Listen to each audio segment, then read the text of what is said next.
episode 530 of the Super Ultra Podcast Arcade for July 11th, 2026. I'm one of your hosts, Daniel Nicholson, and with me is my co-host, Dominic Stallworth. What's going on, Dominic? Man, it's going all right, man. Yeah, hey, man, we're deep in summer, man. We're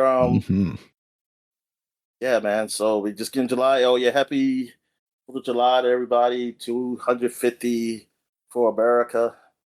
Woo! Yeah. So yeah, that was Man, I hope everybody had a good time. Unfortunately, I didn't go out to where I want to go to because it was just too hot and yeah, I didn't want to deal with that. Ended up being rainy too. Yeah, later on it did. Yeah, it did become rainy. Yeah. So yeah, let's get right into it. So like quickly in the sports realm, that anything I pay attention to anyway. Um, the Orioles still suck. They did win 2 in a row. I'm hoping they can win 3 today, but they can never seem to win 4 in a row. If they get to 3, they can't get that 4th one. So, but hey, maybe we can do it. We have a chance to do it before the All-Star break because All-Star is within a few days. Well, yeah, but by the time you hear this podcast, it'll probably already be starting or whatever. Listen to this podcast while you watch the Home Run Derby. Yeah, at least, yeah. But yeah, the All-Star All-Star game gonna come up. Orioles can, I mean, if they win the next 2 games, they will win 4 in a row, and that could be good, saying like, hey, we finally went 4 in a row going to the All-Star break. Like, technically, I mean, look, they have at one point, I don't know about now, but 2 days ago, they actually had a worse record than they did last year. And that was disappointing because it's like, this team's supposed to be better. And so to have it worse than last year is like, it was by like 1 game, but still, to be even close to it last year is horrible. But it also see how horrible the league has been this year, that we're still not out of it. But it's almost like I think some fans like me who kind of don't want to hear that. I kind of just want to be like, stop. I want the pain to stop. I just want to stop. So just say we're out of it, so we can just feel better. like we don't have to be like soul crushing or anything. Like just cut the cord. Stop man. giving us hope. Yeah, it's like So it's like, yeah, just take the cord out. Yeah, take unplug it, unplug the cord. Let Grandpa go away. It's like but look, it's like, yeah, so yeah, like some people are saying like, because 2 weeks ago, Elias said that that's our general manager / president of operations, I think. We're not going to be sellers, we're going to be buyers because we're going to try to, get to the playoffs. And they have had a horrible record since he said that. And so it's like, dude, we need to just sell. Either sell or start buying more, I guess. Because buyers is like, who we're buying and who are we selling to get those good players? Right. Like, I don't know. Adley Rutschman, next year will be his last year. They haven't got an extension for him yet. Now, the younger guy they gave extension to, the catcher, Basayo, because, man, you see he's good, and like we know he's good, and I like as a batter, like he's still developing more as a like really being a better catcher. But he's but Adley Rutschman, I mean, Adley Rutschman is still a decent player too. Like it's been like some lulls around. He did get picked for the All-Star game. But I mean, every team has to get one. And I was shocked it was him though. I thought it was gonna be a pitcher. Cause I mean, I wouldn't an All-Star amongst these guys. I mean, it's like, yeah, that's not that's not really great. Cause in actuality, Basallo, he probably did more, and not because Adley was bad, because he got injured. He did get injured. But I don't know. Like I feel like they just picked him. It was like, look, man, he's done okay, and he's somewhat of our big like big known players on the Orioles, so they'll just pick him to go. And that's why I feel like that's what they did. And I mean, and Mm. it's not that big a deal to me because it's like to me because I didn't honestly know who to pick for the All Star because I was thinking like you should know All Stars, but you had to pick one. So I was thinking it was either going to be Pete Alonso, or a pitcher. Uh, yeah, I was a little shocked that Adley got in, but hey, good for him. Hopefully that brings his stock up. So if we do want to sell him, we can actually get some good stuff for him.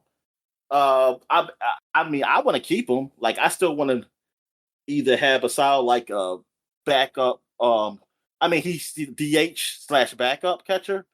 Um, or but yeah, because he could be DH. Thing is, like, he could be a good DH guy because his bat is great.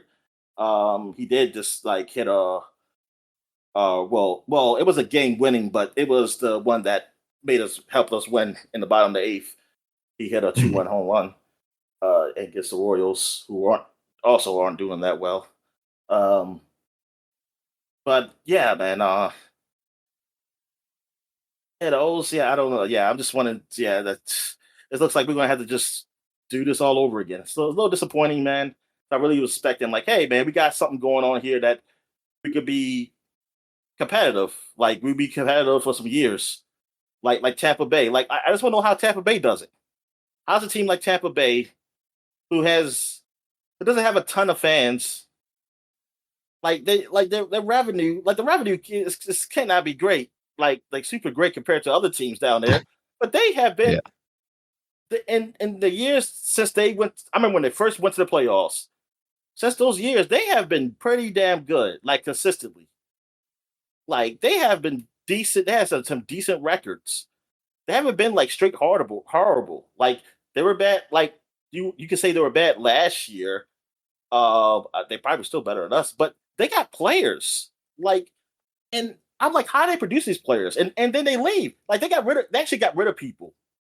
Like well, I wouldn't say got rid of, but they lost them or something like they I don't know if they were free agents or they traded them. But they had pitchers and stuff, but they still got a pitcher there. Yeah. McClanahan, who's really good. And it's like why are they able to produce guys and we can't? And we actually spend money trying to get people. It's the Florida And water, Dominic. it's Breeds good I don't know. baseball. Marlins are doing good this year, but Marlins usually suck. But they are doing good this That's year. a different part of Florida. Don't worry about that. Oh yeah, We don't associate Well, with them. that's Miami is I guess Miami's so down south. Yeah, it's like that's a damn they're definitely different. But yeah, so what else is there? Basketball. I've been watching some WNBA, and I watched the Wizards. I watched the game last night too with Paige Beckers, the Dallas Wings planning. I guess they're Toronto. What are they called? I forgot their name. It's not a dinosaur though. I thought it was gonna be at least another dinosaur, but it Mm. was actually something. I think something to do with music. Was it tone or I forget. But anyway, but they were playing in Montreal though. It was like The a special thing. tempo. Tempo, yeah. So the tempo. Which it don't have to tempo had to be music, but that's what I usually associate it with. But Yeah. yeah, That's a very boring logo. it really is. And I'm like, It's you not have evocative Raptors. of anything. The color is too dark. I don't know. I don't like any of this branding. That's why I was like, why did they do another? At least, I mean, I'm not saying they had to do a dinosaur, but I'm just saying tempo. I mean, fine. You want to call yourself tempo? Yeah, make it at least look, like okay, but this is a great design or something like that. Yeah. But yeah, Should be the so Toronto Pterodactyls. And yes, I know pterodactyl doesn't start with a T. exactly. Maybe that's Yeah, why, because people can't spell pterodactyl. I can't even spell no, pterodactyl. because I know I can't. I know as a kid I used to get confused when I see when they show the word pterodactyl. I'll be like, I don't know this dinosaur, but pterodactyl, pterodactyl. What is this? Is that? But anyway, yeah, the Dallas had beat them, but they were. I mean, Toronto had led like most of the game, and Dallas came back and beat them. Toronto, I mean, Toronto hasn't had a good record, but like they had a chance to do an upset. Paige Beckers has been awesome, man, since she came in the league. Um, and it's so funny because I knew about Paige Beckers when she was in high school. Um, because I remember ESPN doing something on her or something like it was Mm. something. Talk like, oh, this girl in high school is looking good. She's going to Connecticut. And yeah, I remember like first year in Connecticut. I forgot when she got injured though, but I remember, yeah, like it was a big deal. Then she got injured, and then that's when I started hearing about Caitlin Clark. I got confused because I was like, oh, she's back. All right, because I kept hearing somebody doing great. I got the names confused, and I was like, oh, she went to Iowa. She transferred to Iowa. Why now? And then I was like, oh, this is not the same girl. And like Pate, because then I had a sister like, what happened to that girl? She said, oh, she's injured or whatever. And like, yeah, and so I was like, darn. So when Paige came back and she was doing her thing, she wasn't still like, I guess, fully like herself. But Caitlin Clark, that's what the Caitlin Clark thing was just huge, man. Like she was the big time girl, and I was like, darn, this is what Paige Beckers was going to be. But Caitlin Clark kind of stole little to shine. Um, and and I mean, look, what Caitlin Clark has done is really helped women's sports. Like it or not, like her or not, like I mean, well, whatever. I mean, to me, I feel like if you're just looking at her from television, I don't know her personally, like, so I can't even speak for players who even talk to her or whatever. Like from television, I have nothing to dislike of Caitlin Clark. Like I can't really say anything to say I just now I can say like, oh, I don't like the hype around her stuff. Like that's really what it is. Like it might hit the hype and and the people who are like those fans of hers on Twitter and stuff. But her herself, like there's nothing for me to say I dislike about her. Honestly, man. Mm. Like I just feel like yeah. So and plus what she's done for women's sports, just because of what she's done, like how getting people to watch because of her play and because of her play. And yes, I mean yes, we say it, she is white too. She's really good and she's white. Hey, but it helped everybody. So you know what? Like I said, I applaud her for that. And you know, so Mm. good for her for helping women's sports get over. Like, cause now they got bigger contracts and everything. Um, so she helped me. She helped with that. I'm not saying it's just because of her, because people have been fighting that for years. I mean, women's sports has gotten better, not just because of Kate Carr either. I mean, it has Yeah. gotten better. Um, like being compared to what WNBA was when it first started. Man, this is so much better. It's so much better watch. It's so much better play. Um, but yeah, but Paige, she has like some people are feeling it's like, man, Paige is what it's funny. Cage is back to almost the top. It's like now is she's what people thought Caitlyn was going to be in the WNBA, and Paige is like playing that play. But I mean that's a little unfair. But I mean this is sports, talk. You just talk for fun, whatever. Even though people take it, I think they take it way more seriously than it should. Um, they the thing is, Katie Clark, she's been injured, so it's like she hasn't been able to play like a full season the last 2 years. Mm. She did get injured some the first year, but she played more games. But last year she was injured, and this year she's been on and off. And there could be an argument of people playing her a little rough because she is the player. Like she's the Right. one that everybody's looking at.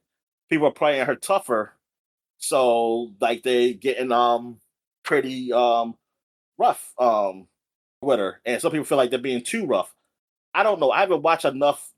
I watched some WNBA, but I haven't watched enough to really give my opinion.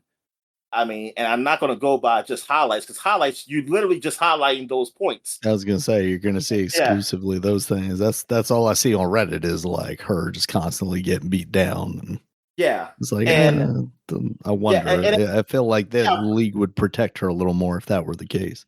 and that's the thing. That's what I and some people are saying, oh, the league is not protecting her, and I'm like, that wouldn't make any sense. No.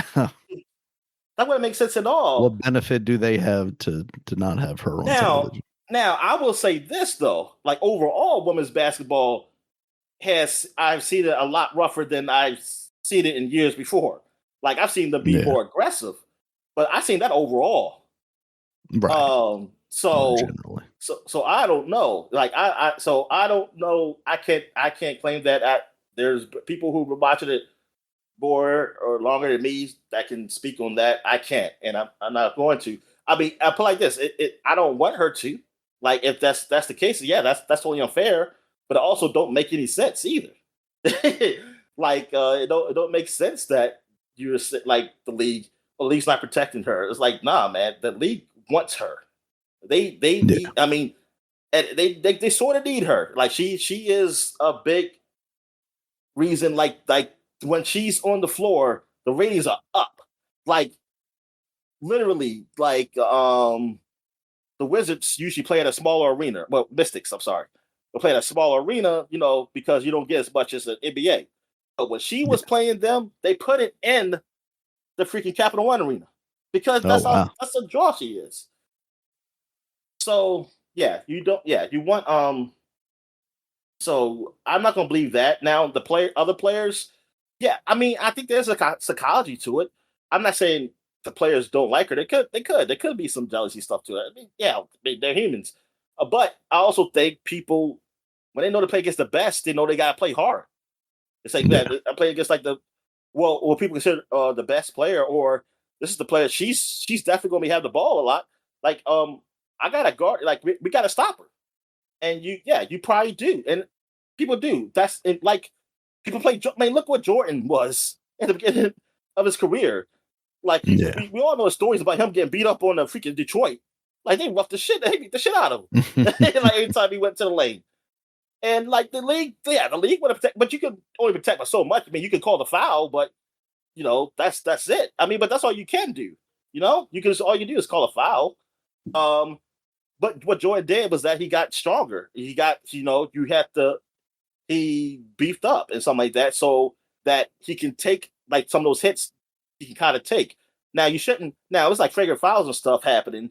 Yeah, like that's not been called for. But then you got the punishment's got to be much harsher then. Or something like that. That's how you stop people from doing that stuff. Really. But we'll see. But overall, I mean, WNBA, like it's fun to watch. Like I was like, oh yeah, because I was watching that while those were playing, and like kind of flipping back and forth, and yeah, but yeah. So I was like, definitely. So like, if the Orioles ever disappoint me, hopefully there's a game on or something I can watch, and look at that. Um, yeah, that's basically it. I'm trying to think. Is anything else happen? I mean, of course, this World Cup stuff, but I don't really watch soccer. And I know the U.S. lost. What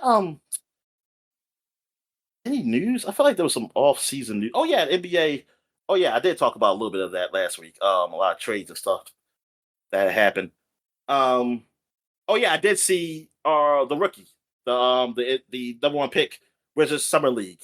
I watched that game 2 nights ago. They were playing against Utah. So the Summer League is usually like early league guys or young guys who like try to make the team, or like still developing, or even they made the team, but they're not like starters or anything. There's just more development. So this is the first time I ever watched a summer league game. Like I never watched a summer league game in my life, and I want to watch it because I want to see this guy. Well, my dad had mentioned it. He said, "Hey, this the guy oh man, I forgot his name, man. He's playing on the Wizards? Let me look up his name, or can you? Because I got my keyboard near me right now. The Wizards rookie, so Yeah. So yeah, and he was awesome, man. Like that guy. Damn, I forgot how many points he got, but he was great. You could definitely see. AJ Diabonson. Yeah. Okay. Diabonson? Ask Google how to pronounce it because it's actually not that hard to say once Okay. I learned how to pronounce Once it. you hear, yeah.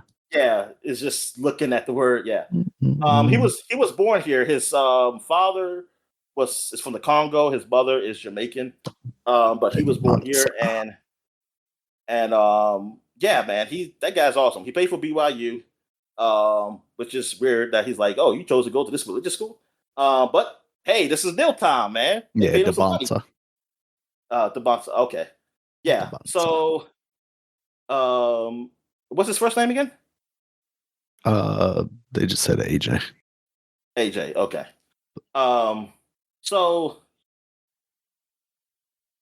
yeah, so like yeah, so that's why he went to BYU. Really, it seemed like the Utah Jazz's owner kind of invested in him too, because like he did get what BYU, and they were close. Utah got the number 2 pick, so it's number 1 versus number 2 basically on that game. But I guess, but you don't know like what pick he was going to be. You know he's going to be a number 1 pick. You knew he's going to be a top pick probably, but yeah, you know what? But yeah, it's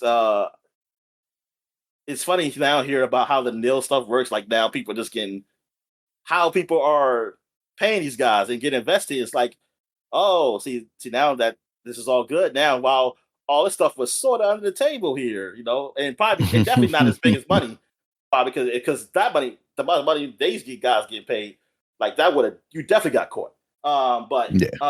Yeah, but yeah, so but still, like it's like yeah, this is stuff. Yeah, now is just all out there and everything. Like how like they got him there to play and do well because like it's like why I say why would you choose BYU instead of all the other schools and stuff like that? It's like man, I mean, yeah, it's probably a huge investment or something with it, and plus the way that I hear about his father, how he raised him like really strict, whatever. Like the father is probably definitely okay with him going to BYU then. So anyway, yeah. So I'm excited for this season. Excited for the NBA season. Like this is why I'm only focused on them. LeBron is still looking for a team. I do not give a damn. I mean, unless he's on the Wizards, then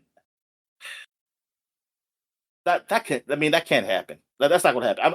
I'm not going to change. So like. So I mean, God, what do you think the likelihood is? Like just going back to Cleveland, or do you think he would just appear some random place? I think it's going back to Cleveland, or some people are saying Golden State, or maybe maybe it's a team that. Yeah, I did hear somebody say Golden State, and I was like, really, Golden State? Like, yeah, I mean, is there a reason? Is like, does he think that's the highest chance for him to like win a ring or something?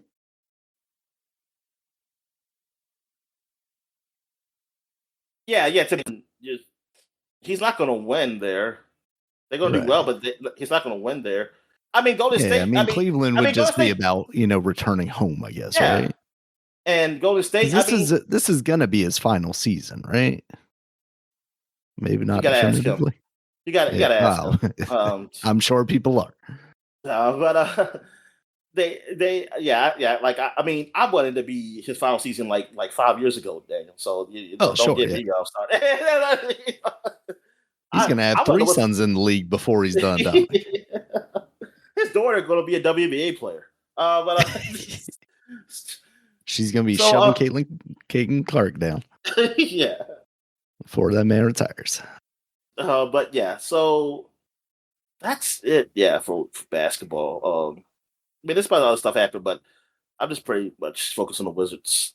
Everybody came. Like all Wizard players actually came to Vegas because that's where Summer League takes place. Like you don't usually see that. I mean, I guess you don't. I mean, I was saying the announcers that you don't usually see other players. Like you see some players come to you do when it takes place in Vegas, Dominic. Yeah, I mean, I think it's been taking place in Vegas for a while, but yeah, it makes it easier though, don't it? Because yeah, I like how one of the announcers was saying that. Man, it's like my hotel. I got a hotel that didn't have a casino on the bottom. Because that's what I was looking for.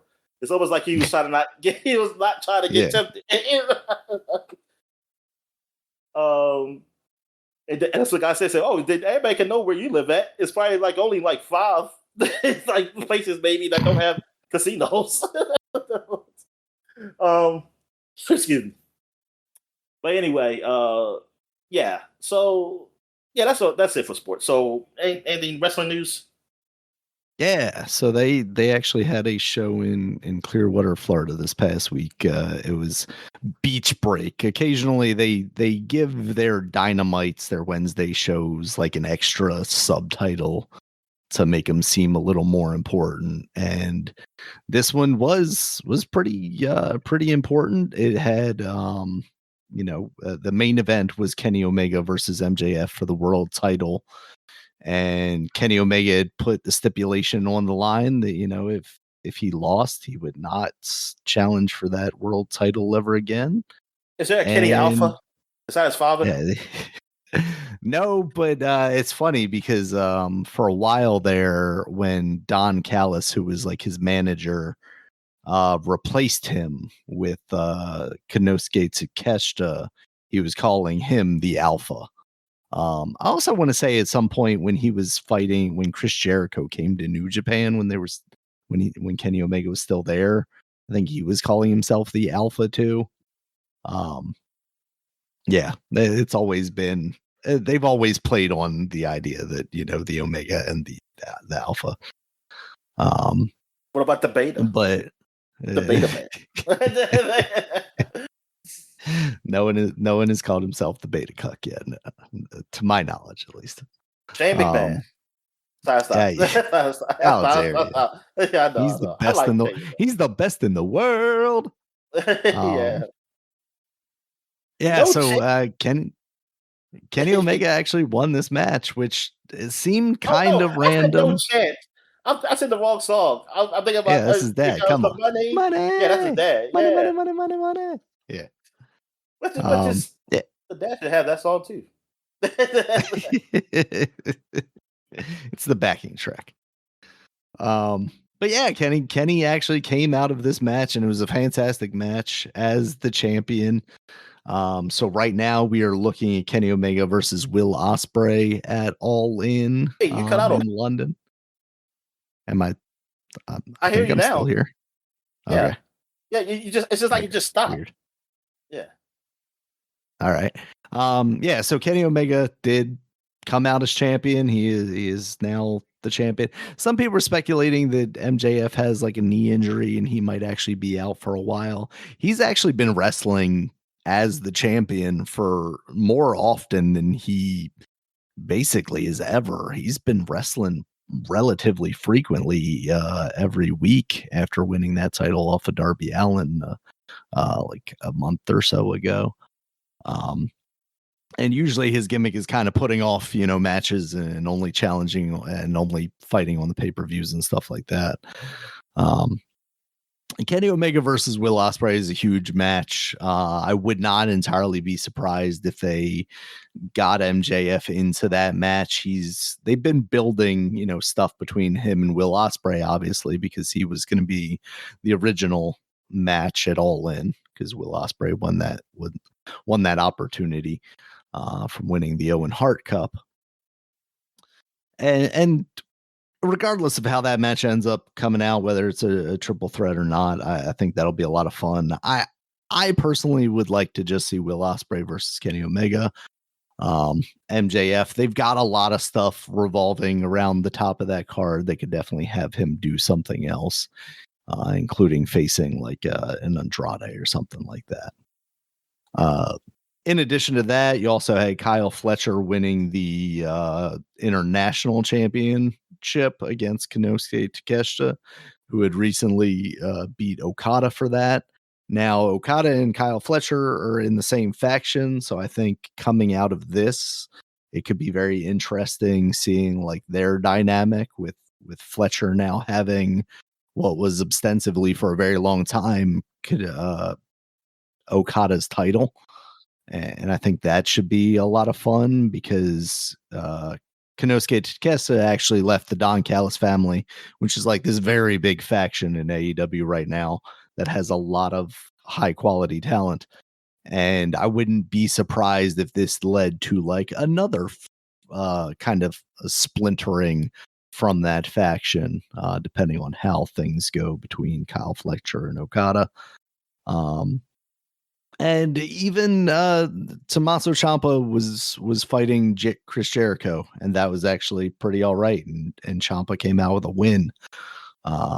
So I was happy about that. Now I wouldn't be entirely surprised if this ends up the same way like Jericho and Ricochet did, where Ricochet did get kind of the first win in the feud, but then Jericho ended up beating him in the end. I wouldn't entirely be surprised if that happens here also, but for this show's sake, having Ciampa win, I was very excited about that. There were also a couple other matches. I ended up actually skipping those matches, and I haven't gotten a chance to watch them yet because I wanted to see the Kenny Omega match. And by the time I got home that night and we got our power back, it was getting super late, and I was like, if I'm gonna watch this match and not just fall asleep, I'm gonna need to skip to this match. So yeah, I was up pretty late, even having skipped those matches, but I was very happy to have seen that match and not had it spoiled for me, because there are a lot of moments in that Kenny Omega MJF match where it's like, okay, well, MJF has this locked, like there's no way Kenny's coming back from this. He gets punched in the dick and then hit in the head with the title, and then he kicks out at 1. It was absolutely crazy. So yeah, that was a lot of fun. In WWE news, Sami Zayn was going to fight Cody Rhodes on Raw for the title. Kenny Omega. Sami Zayn currently had the title, but Gunther attacked Cody Rhodes and he was unable to compete. Well, as it turns out, they were in Chicago, Dominic. And who is the Chicago guy? CM Punk. So Yeah. CM Punk made his return and beat Sami Zayn for the title. So Sami held the title for like a week. Make his return. Like, yeah, he's been gone since WrestleMania, basically. I was about to say, was it? Oh, WrestleMania. Okay. Yeah, because it's been a while since he's been gone. Yeah. Wasn't that in Chicago? What, WrestleMania? What was it Royal Rumble in Chicago? Was it Royal Rumble in Chicago? What was in Chicago that CM Punk was somewhere, because he was. I remember him wearing the Bulls jersey.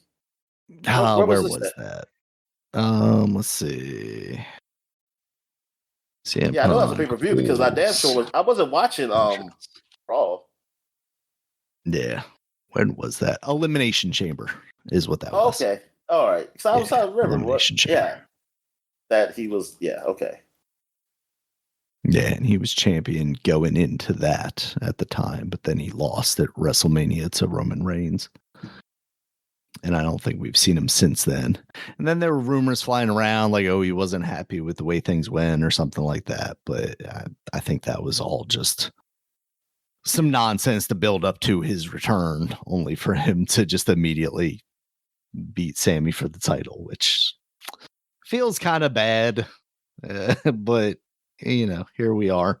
We'll see where they go with that. But, now we're leading into SummerSlam. Well, I guess we actually know where that's going based on SmackDown last night. It's going to be CM Punk versus Cody Rhodes at SummerSlam. It's not a match I'm necessarily excited about, but it could be good. Like it will be a good match, but it has the potential to be a good match. I shouldn't say it will be. But that doesn't do anything for me storyline wise, at least right now.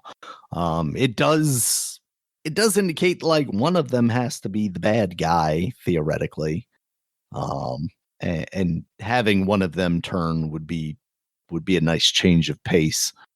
But right now I'm not totally sure what they're going to do with it. We'll see. So that's wrestling. So let's get to what we've been watching. So I guess you can go ahead because I just watched what you watched. Yeah, I still haven't watched the Spider-Man. Noir. Yeah. Mm-hmm. Did catch up on House of the Dragon. Watched the episode that I completely forgot about last week. And then watched the latest one. Yeah, like I think we talked about it the last time, is like it's a fine enough show, but I don't know that the story for me is particularly compelling with the way that they've structured it. And I don't know that it's necessarily like they've drawn it out too far, although that definitely feels like, especially in this latest episode, like there's just I think the idea is that with episodes like this latest one, they're doing like character development because this one is a lot about like Rhaenyra now that she's spoiler on the throne in King's Landing. She's having to deal with like the politics of dealing with the common folk and how they're angry that her blockade starved them of food. And she's basically like, well, somebody tells her basically like the rich were stocking up food and it wasn't really your fault that this was happening. So she basically takes the food from the rich and gives it to the poor. And once again, like it's a series that very much feels like, and I don't know if this is how the book was. I feel like the book was maybe a little more like it didn't choose a side, but like the show seemingly wants you to think that Rhaenyra is the good of the show. She is the main character, and it's like they're not giving me anything new to chew on. Like I already understand that you were trying to portray her as the good. Um, Now I think they are adding a little bit of layers to her because um what's his name? Corliss is the guy. He asked her to basically knight, well, not knight, because she was gonna knight all of the dragon riders. She was gonna knight all of them. And he asked for her to name his sons Valerians. And she decided that like politically that was not a good idea for her. And he's basically like, your sons were bastards and you gave them your name. Like, why can't you do the same for these guys? And then she, of course, got upset about, him pointing out the Yeah. fact that her sons were Wait a minute. Is bastards. this the one? Is this the Dragon Rider who This said that? No, it was Corliss that The he had asked for the two sons, Alan and I can't remember the other kid's name. Um, but he had asked for them to be knighted as Valerians, actually give oh, them legitimacy in the family name. And I forget what she knighted them as, like, I don't know, something to do with the sea or something like that. Um, and he was like, look, okay. I haven't really asked you for anything, and I've done all this stuff for you. I've always been on your side, and you basically betrayed me here.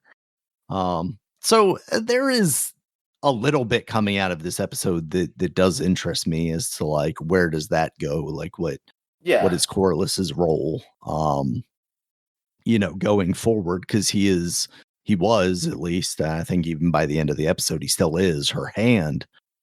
Um, but obviously there's some splintering there, and that does give her some like, oh, she's not totally just the good. She is, ambiguous here. But that's kind of everyone in the Game of Thrones universe, right? Like there's no universal good. You kind of expect everyone to have, depth to their character. It's just about a matter of whether the depth is interesting or not. And the other thing happening in this episode is the son that she had brought back from Old Town or whatever. Um, one of the, why can't I think of her? Allison's sons. She brought him back. But it turns out he was actually a decoy, so I guess she's going to be upset about that and go after Old Town or something like that. And yeah, because the dynamic between Alicent and Rhaenyra is like coming out of the previous episode. Obviously, she brought Otto Hightower out of the dungeons and killed him. Alicent wasn't happy about that for obvious reasons. She killed her dad.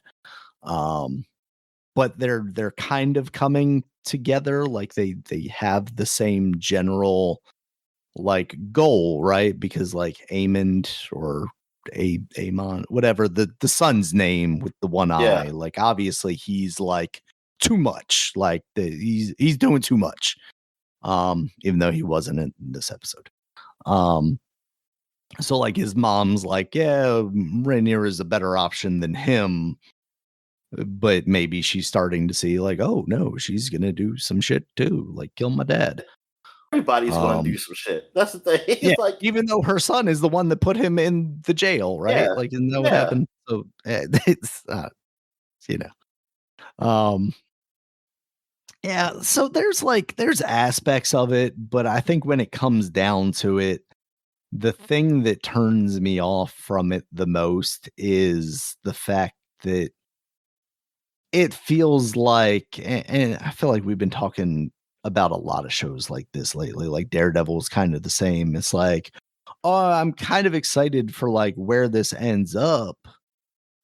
But then you get to the end and it's like, well, you didn't get me anywhere. Like we're still in the same place that we started out at. And like while each episode is like well written and somewhat entertaining, the whole series falls flat. And after 2 seasons of that with this show, for Daredevil, it was kind of like one because like the first season was compelling, and then the second season was like, oh, we didn't get anywhere with this. So it's Yeah, been yeah, one exactly. season with that where it was like that. But this season one was like that, season two was like that, and now we're on season three, and it's feeling like basically the same thing where it's like your argument where it feels like they're just creating filler at a certain point to have a show on TV when it's like you could have wrapped this up in 2 seasons and it could have been very interesting, compelling television. But instead, you're milking this franchise and you're doing it over the course of like 10 years because you don't release a season for 2 or 3 years, basically. Um, so at a certain point, it's like, what is the motivation to keep me watching? If it's to get to the end, I'm still, unsatisfied and then waiting a year and a half to 2 years for the next thing. I think that's where my general kind of malaise about the series comes from. Like, I don't think it's a bad show, No, but yeah, I do exactly. think it's kind of a nothing show. Yeah, that's what it feels like. It feels like this is the total opposite of like, well, I wouldn't say opposite, but Better Call Saul, yo, like that was just as good as Breaking Bad, and Mm, like I don't I mean that is a rare feat. Now that's not something that's common. That is rare. Like something could do that. Somebody could build a show that's a spinoff and make it just as good. Some people, I mean, there's some arguments were better, but whatever. I mean, it's a great show, and like this, which is I wouldn't. It's not necessarily. I mean, it's not necessarily like a spinoff because it's a universe. I mean, it's a whole timeline thing, and like this takes place in the past that so you can still build upon it. It's like okay, you can still make a. It's not really like a straight up spinoff, but you can still build something like its own story. I mean, because the story's already written, but it's its own story and everything. But like, it's not that long. Like the book. I mean, this story is not that long, like compared to Game of Thrones or anything. And like, why does it have to be like 4 seasons, especially when you're doing other shows that's part right. of Game of Thrones? Because it's like, dude, you don't have to be like, oh man, we need some space here. You're doing other shows though, right? You already try to show run these other type of shows. Why can't it just be 2 seasons or something? Why can't it be a mini series? Like, why can't we just do something like, hey man, like let's make a great show and not try to milk it for everything. Like I don't know. And like I mean, and this as far as milking, like having filler episodes of hey, this is the best. Like this is it's a good job. I mean, like thing is, some people are arguing about like old TV shows, like the old TV shows be 20 some episodes, and people complain about filler, but I don't like filler. It's like 'cause they got something to watch. I said, yeah, but a filler got to be good. Like there's yes, TV shows have filler. I mean, series. Now, comedy shows, it's not filler. It's just comedy. It's funny. It's funny. It's not. It's not. But for like those hour dramas, I mean, or 45-minute dramas or something like that, an hour space, like, yeah, if you're gonna put a filler, make it just a good show, but still make it a good show though. Make it like, oh yeah, this is not really with the big storyline, but it's all right. And I say they do a good like with this because that's the type of show it is. Like you're going to have something to do with the storyline. But like you said, it feels empty. And like it's done well though. Like I said, Yeah. but it just feels empty. That I feel like yeah, you could have like really reduced episodes here. Like honestly, Mhm. some of these episodes could have been season two, and you could have took some episodes out of season two or whatever, or you take parts out of episodes, and it would have made it a shorter. Like it could have made it season two, and it's like Yeah. yeah, and then maybe you only need three seasons. Maybe we only need three seasons, or maybe we only need two seasons. I don't know. I mean, I guess if you do like 13 episodes each year, it probably could be over. It probably be over. We can finish it, and then it's like yeah, and then now we move on to the Lannister story, one that got like 9 nominations. I heard for the Emmys, but then Oh, huh? again, I don't really know what's on television anymore. So it's like I would have to like. I mean, that's a lot though. There's a lot. I mean, that's good for the show. Yeah. I mean, I'm sure the show is good. That's the thing. I'm sure the show is good. I just don't. That's not But that one interesting feels to watch it. so even more inconsequential. That's why, like, I don't feel like I heard really anybody talking about it outside of the occasional, like, yeah, this is good. Yeah, I just don't care This was enough easily forgettable. to keep watching. Like I want to watch some more. But that's the thing. I think at the game, like I don't. I didn't need me this, but this is me personally. I didn't need more Game of Thrones after Game of Thrones. Yeah. I do want something a good story though, but it didn't have to be like Game of Thrones. It could have been just some other genre. That's all I want. I mean, like I wasn't looking for more Game of Thrones.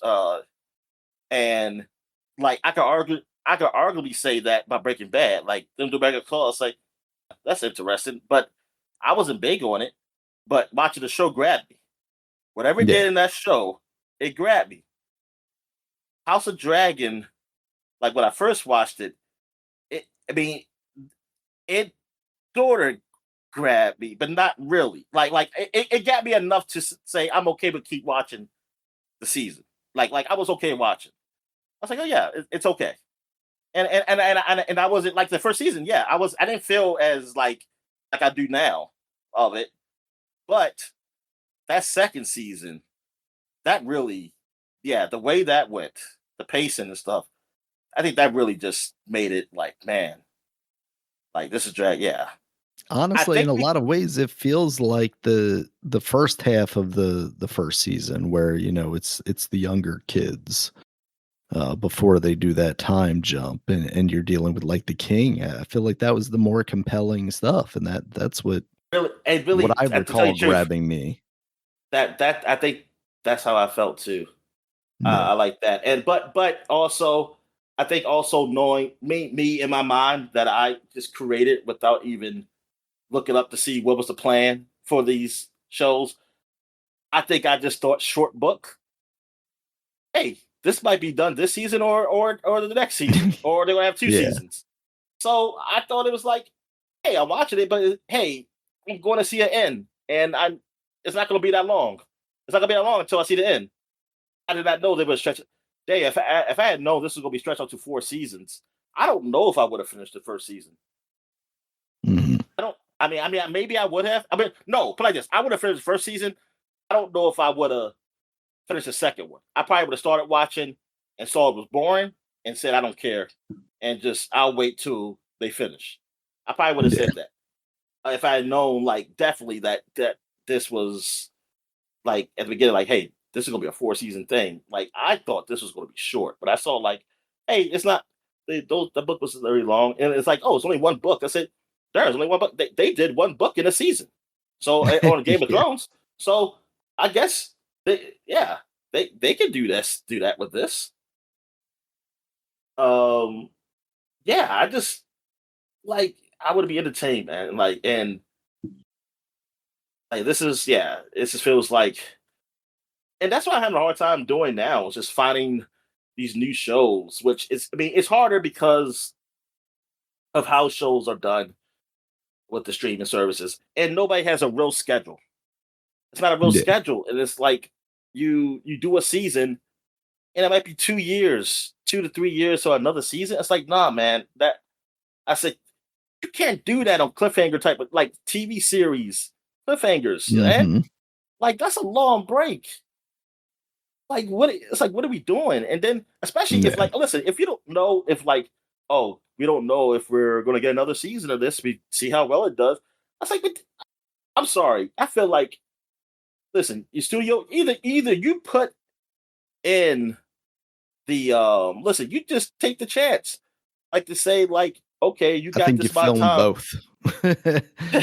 And then that's how you sell your streaming service. You're like, "Well, we canceled this series. Now you can watch the real ending."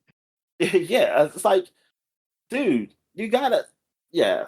It's like I don't know, like I feel like you can't do the old way of like just saying like, hey, we'll do this, and then okay, yes, there is going to be another season. So after like some episode, like if it's really popular early on, they'll say, oh, they got another season coming in. That's like, Yeah.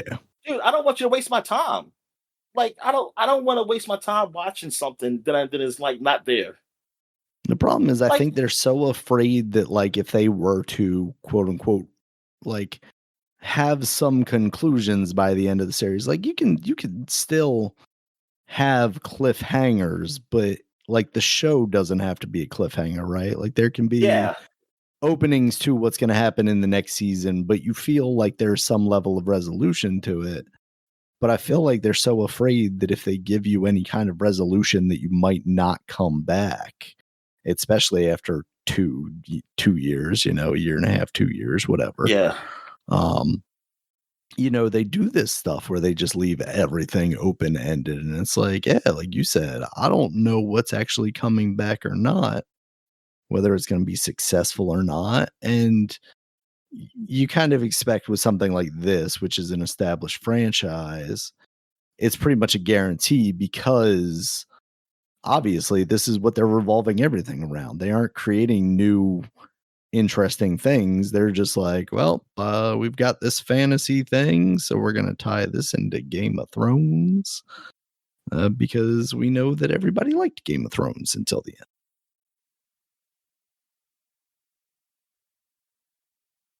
end. Pretty much. I was just thinking like shows that I have watched and they haven't continued.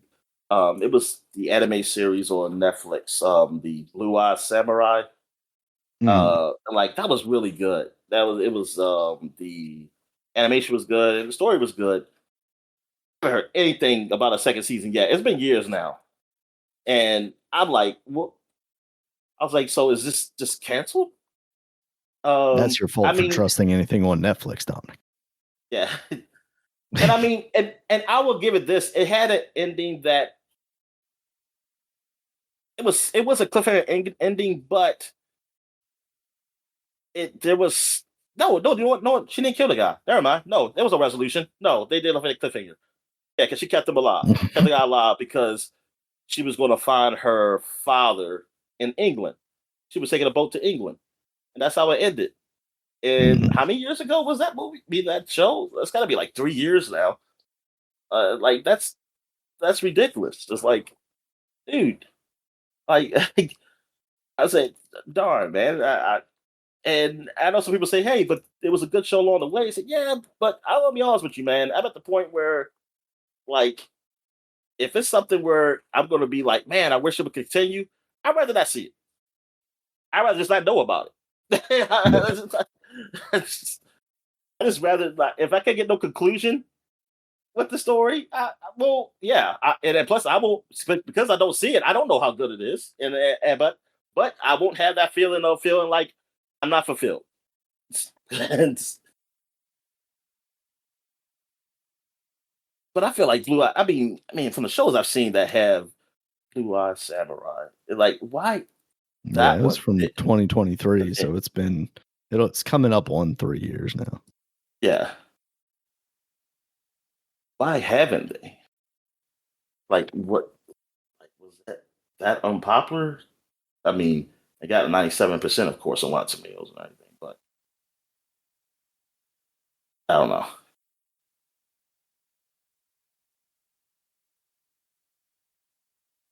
Wait a minute, it says Blue Eye Samurai returns. Oh, there is a second season coming out. When? Production release window? This was yeah. It's slated to drop in 2027. See, too Hmm. long. That is way too Yeah, long, 4 man. years. Like, nah, that's too much.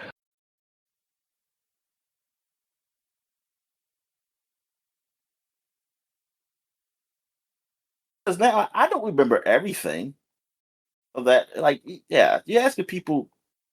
Well, it's like, oh, watch it again. It's like, dude, how much time we got? Yeah.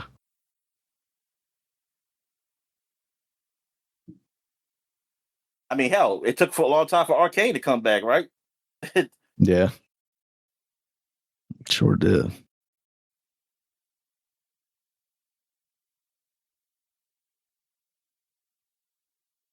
Right.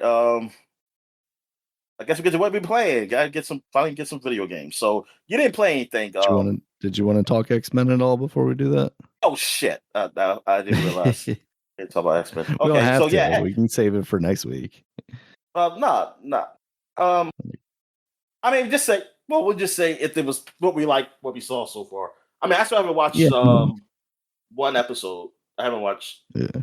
No, well, actually, probably two because I had it on, but I wasn't really looking at everything. Okay. Um, but I watched. Yeah, so I watched well, I talked about the first one. Yeah, the first one. Yeah, I watched the second one, and so the X Force and X Factor thing are there, and it's always funny because I did not know because I always see them in comic book stores when I was younger about Mm, that, and I see some toys of the X Force, but I always yeah. thought like I said, are these like the off-brand X-Men? Is this like a I never knew if it was like a real thing. Like, is this a Yeah. thing that Is this of DC's version continuity? of the X-Men? Yeah, yeah. I was like, I said, am I supposed to like? Is this a good thing? It's like, what is this? What are these? What is the X Force? So I never really learned like what they were. I mean, I honestly, that even to this day, I mean, I know that they're more prominent. I still never read what they were, or Yeah. if I did, it's not that I retained. So saying that and saying like, oh, okay. So I see like, yeah, makes sense. The X-Men are not around in current time. Spoilers, sorry.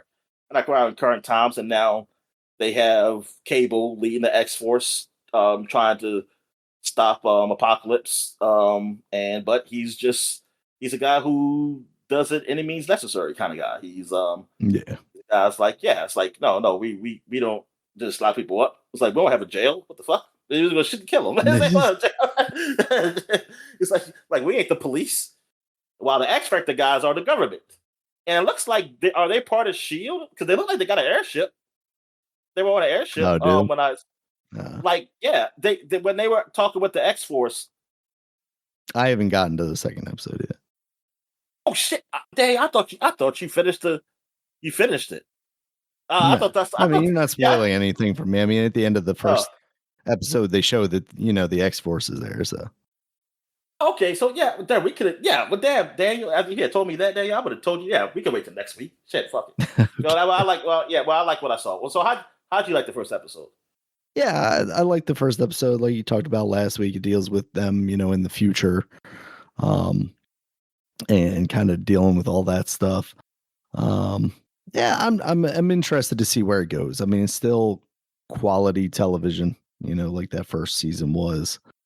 So nothing stands out to me as like, oh no, there's trouble. So I'm all for what they're going to be doing with it. Yeah, I like what's going on here. So yeah, so that's it. So now we get to video games. So you didn't play any video games. Nah, This with my Okay. power being out half the week, I didn't really get a chance to play anything. Yeah. Sorry about that. Yeah, I saw on the news that like a lot of people had lost power. Um, Yeah, I mean, it for that was much worse than in some other places. I mean, like 695 flooded pretty significantly down, like in Glen Burnie area. I was shocked that it was even possible for it to look that which way. is You know, it I was was going. That's where I was going to waist Glenburnie, high. like that area. Yeah. Yeah. For the 4th of July. I'm kind of Mhm. glad I didn't do that. So it's a good thing you did not. Yeah, but I hope those people still had a good time out there. Yeah, Um, absolutely. but yeah. So I been playing still some more Final Fantasy 16. Yeah, still really enjoying the story of that game. Everything. Like I said, I still am a firm believer that it should be Final Fantasy like subtitled something, not Mhm. numbered Final Fantasy, but whatever. But it's a good game. But itself, it is a good game. Like I do like it. I'm actually shocked how much I liked it. I've also played. There, let me put up here some Batman, Lego Batman, some more Lego Batman. So I'm still like so. The part I'm at is I have met Catwoman, so we partner up trying to find out who this Red Hood guy is, and then we realize, yeah, it's a joke. I mean, or this guy. Well, we no, we I already did with the Red Hood, but somebody else is coming up, but we find out it's a Joker. It's the guy who was a Red Hood or whatever. Mhm. So now and it's kind of like I said, this game bunches up everything Batman from all the different sources of Batman, from all the movies, all the comics, and the TV show. So right now, I'm trying to stop the Joker from doing the laughing gas, and it has that parade that was in the 1989 Batman. Mhm. And they, Catwoman was there in that one, but she's here with in this one, with me trying to help me stop these balloons from flying. And oh yeah, I finally got like to upgrading stuff for the Batcave, like and like you see all the costumes and stuff you collect or buy or whatever. And yeah, and Bat Knight, who is like this cartoonish looking Batman. His store opened up. That's where you can buy some extra stuff to put in your Batcave. Like you can buy Lego stuff to basically, furniture, things of that nature if you want to put in your Batcave and anything, and costumes. And that's the more important thing for me. It's just the costumes. Yeah. Um, so, and I like that, and I also like that. Not only can you get the costumes, you can also get collect the different palettes, so you can put these colors on all the costumes Ah, and neat. Okay. your vehicles. And each person so far has their own vehicle. Like Catwoman has a bike, whatever, and it looks like I could unlock more stuff for her. Another bike, well, at least another bike. This one more. I'm still unlocking different Batman vehicles. So far, I have basically all the movie vehicles, the old TV series back in the '60s vehicle. The I don't know if I have had the animated. I think the animated series one is just the 1989 one. So I think yeah. So yeah. I have because I have that 1989 one. Um. Also, yeah, I can finally glide around the city and everything. So I now it's like okay, now this is definitely feel like Arkham Knight, and I unlock some combos and stuff to do with the villains. So now, oh, also now I can actually hang them. But a lot of times I get caught every I time I thought get Batman didn't like kill people, Doc.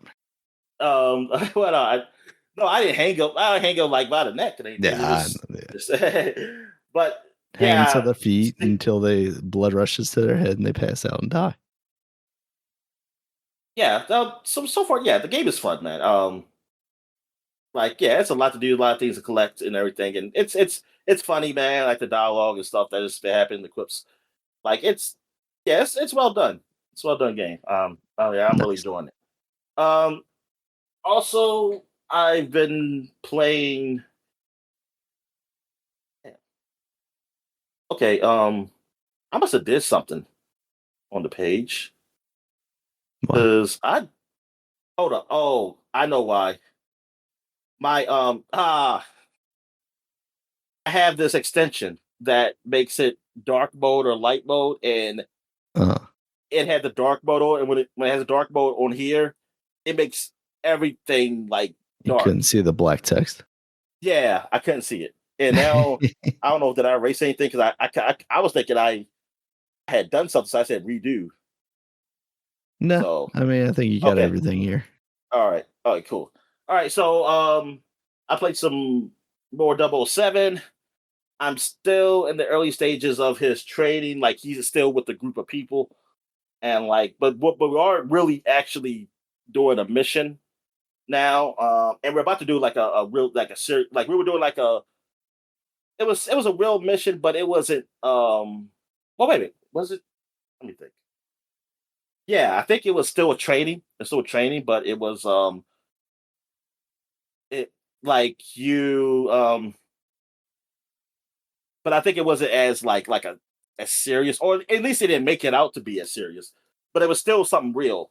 Um, like you was in a club because y'all were just hanging out in the club, and then it said, "Oh, you got a mission," and they when you talk to some people, like, yeah, do something, talk to some guys there. But it was still like training. Yeah, it was so and it was cool that way, like being in a club and like talking to people to get information, like, but be casual and everything. And then, of course, things Mhm. happen. Like you talk to somebody, and then of course a guy comes, like you talking to my girl, this stereotypical stuff, like causing me problems when I'm trying to do my business stuff. Yeah, but that was fun. But yeah, I haven't got to the point where he's a double O agent or just going out in the field by himself. Yeah, like I'm waiting for like a moment, like say, okay, is it gonna be like we just graduate and we move on, or are people gonna die? Like, are these people gonna die? Because now that like if now you all kind of getting close with them and stuff and knowing them, it's like, oh man, that's how I feel like every time we're bond, man, it gets to that point, like, oh They're yeah, they becoming really want, targets now, yeah. yeah, they trade on you or they die. Mhm. um. So yeah, but yeah, I'm enjoying what I'm playing so far. It's fun. Nice. Space Marines, I played a little of that. I actually played a multiplayer. Well, it's co-op, but co-op match with some people. Like it is, but it's actually tied to the story because when I was playing a mission going on, like you were telling the other group that you're leading, like where to go, and then that's when Indicator came up saying like, hey, if you want to play what Team B is doing, you can play co-op and play their mission. I was like, oh, Mhm. okay, so that's how they do it. So that's cool. How they make like extra little missions for co-op, like just yeah to actually like something you can do like with the multiplayer. I mean that I like how they integrate that. So I did, and I played with two other people. There were two other people up there. I was playing on the PS5, yeah, because they got it free up there. Also, Space Marines. So I was playing on PS5 on the Portal, trying it out. Um, and I will say, like the streaming. Well, I put it like this: Xbox. I always have a problem with Xbox on PC, and Mhm. it might be something with the internet here, where maybe I have to go in and fix some stuff, like some packet loss shit, whatever. Yeah. These Port guys on Reddit were telling me, forwarding and yeah, stuff like it might that. be Yeah. something to do with that, um, with the PC. But I haven't tried the Xbox on my phone, like how it runs. But I know the Portal. I've been streaming, now, and I'm not streaming from my console. I'm streaming from their service, and it's been fine. It's been fine from PlayStation. Like I haven't had no serious Mhm. problems. Xbox. Now I'm not saying like, oh, that's better. I'm saying this is PC because I probably if I do the PlayStation streaming on my PC, it might be pixelated also, and it could be Right. just whatever the connection is with that. But I mean, I have noticed that in my sister's place though, that streaming on my phone was a lot better than streaming on my PC, and Mm. I'm not liking that because I'm like, what the fuck?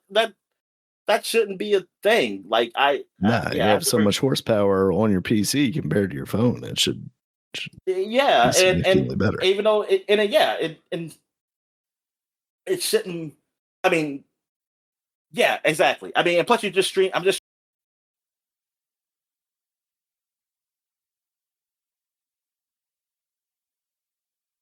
streaming it. It doesn't make any sense. But anyway, uh, yeah, because I wanted to play some Modern Warfare 2 because after I finished one, I was like, I was gonna play them all straight, and I couldn't stream it well, so I had to download it. I played a little bit of that. Um, Mm.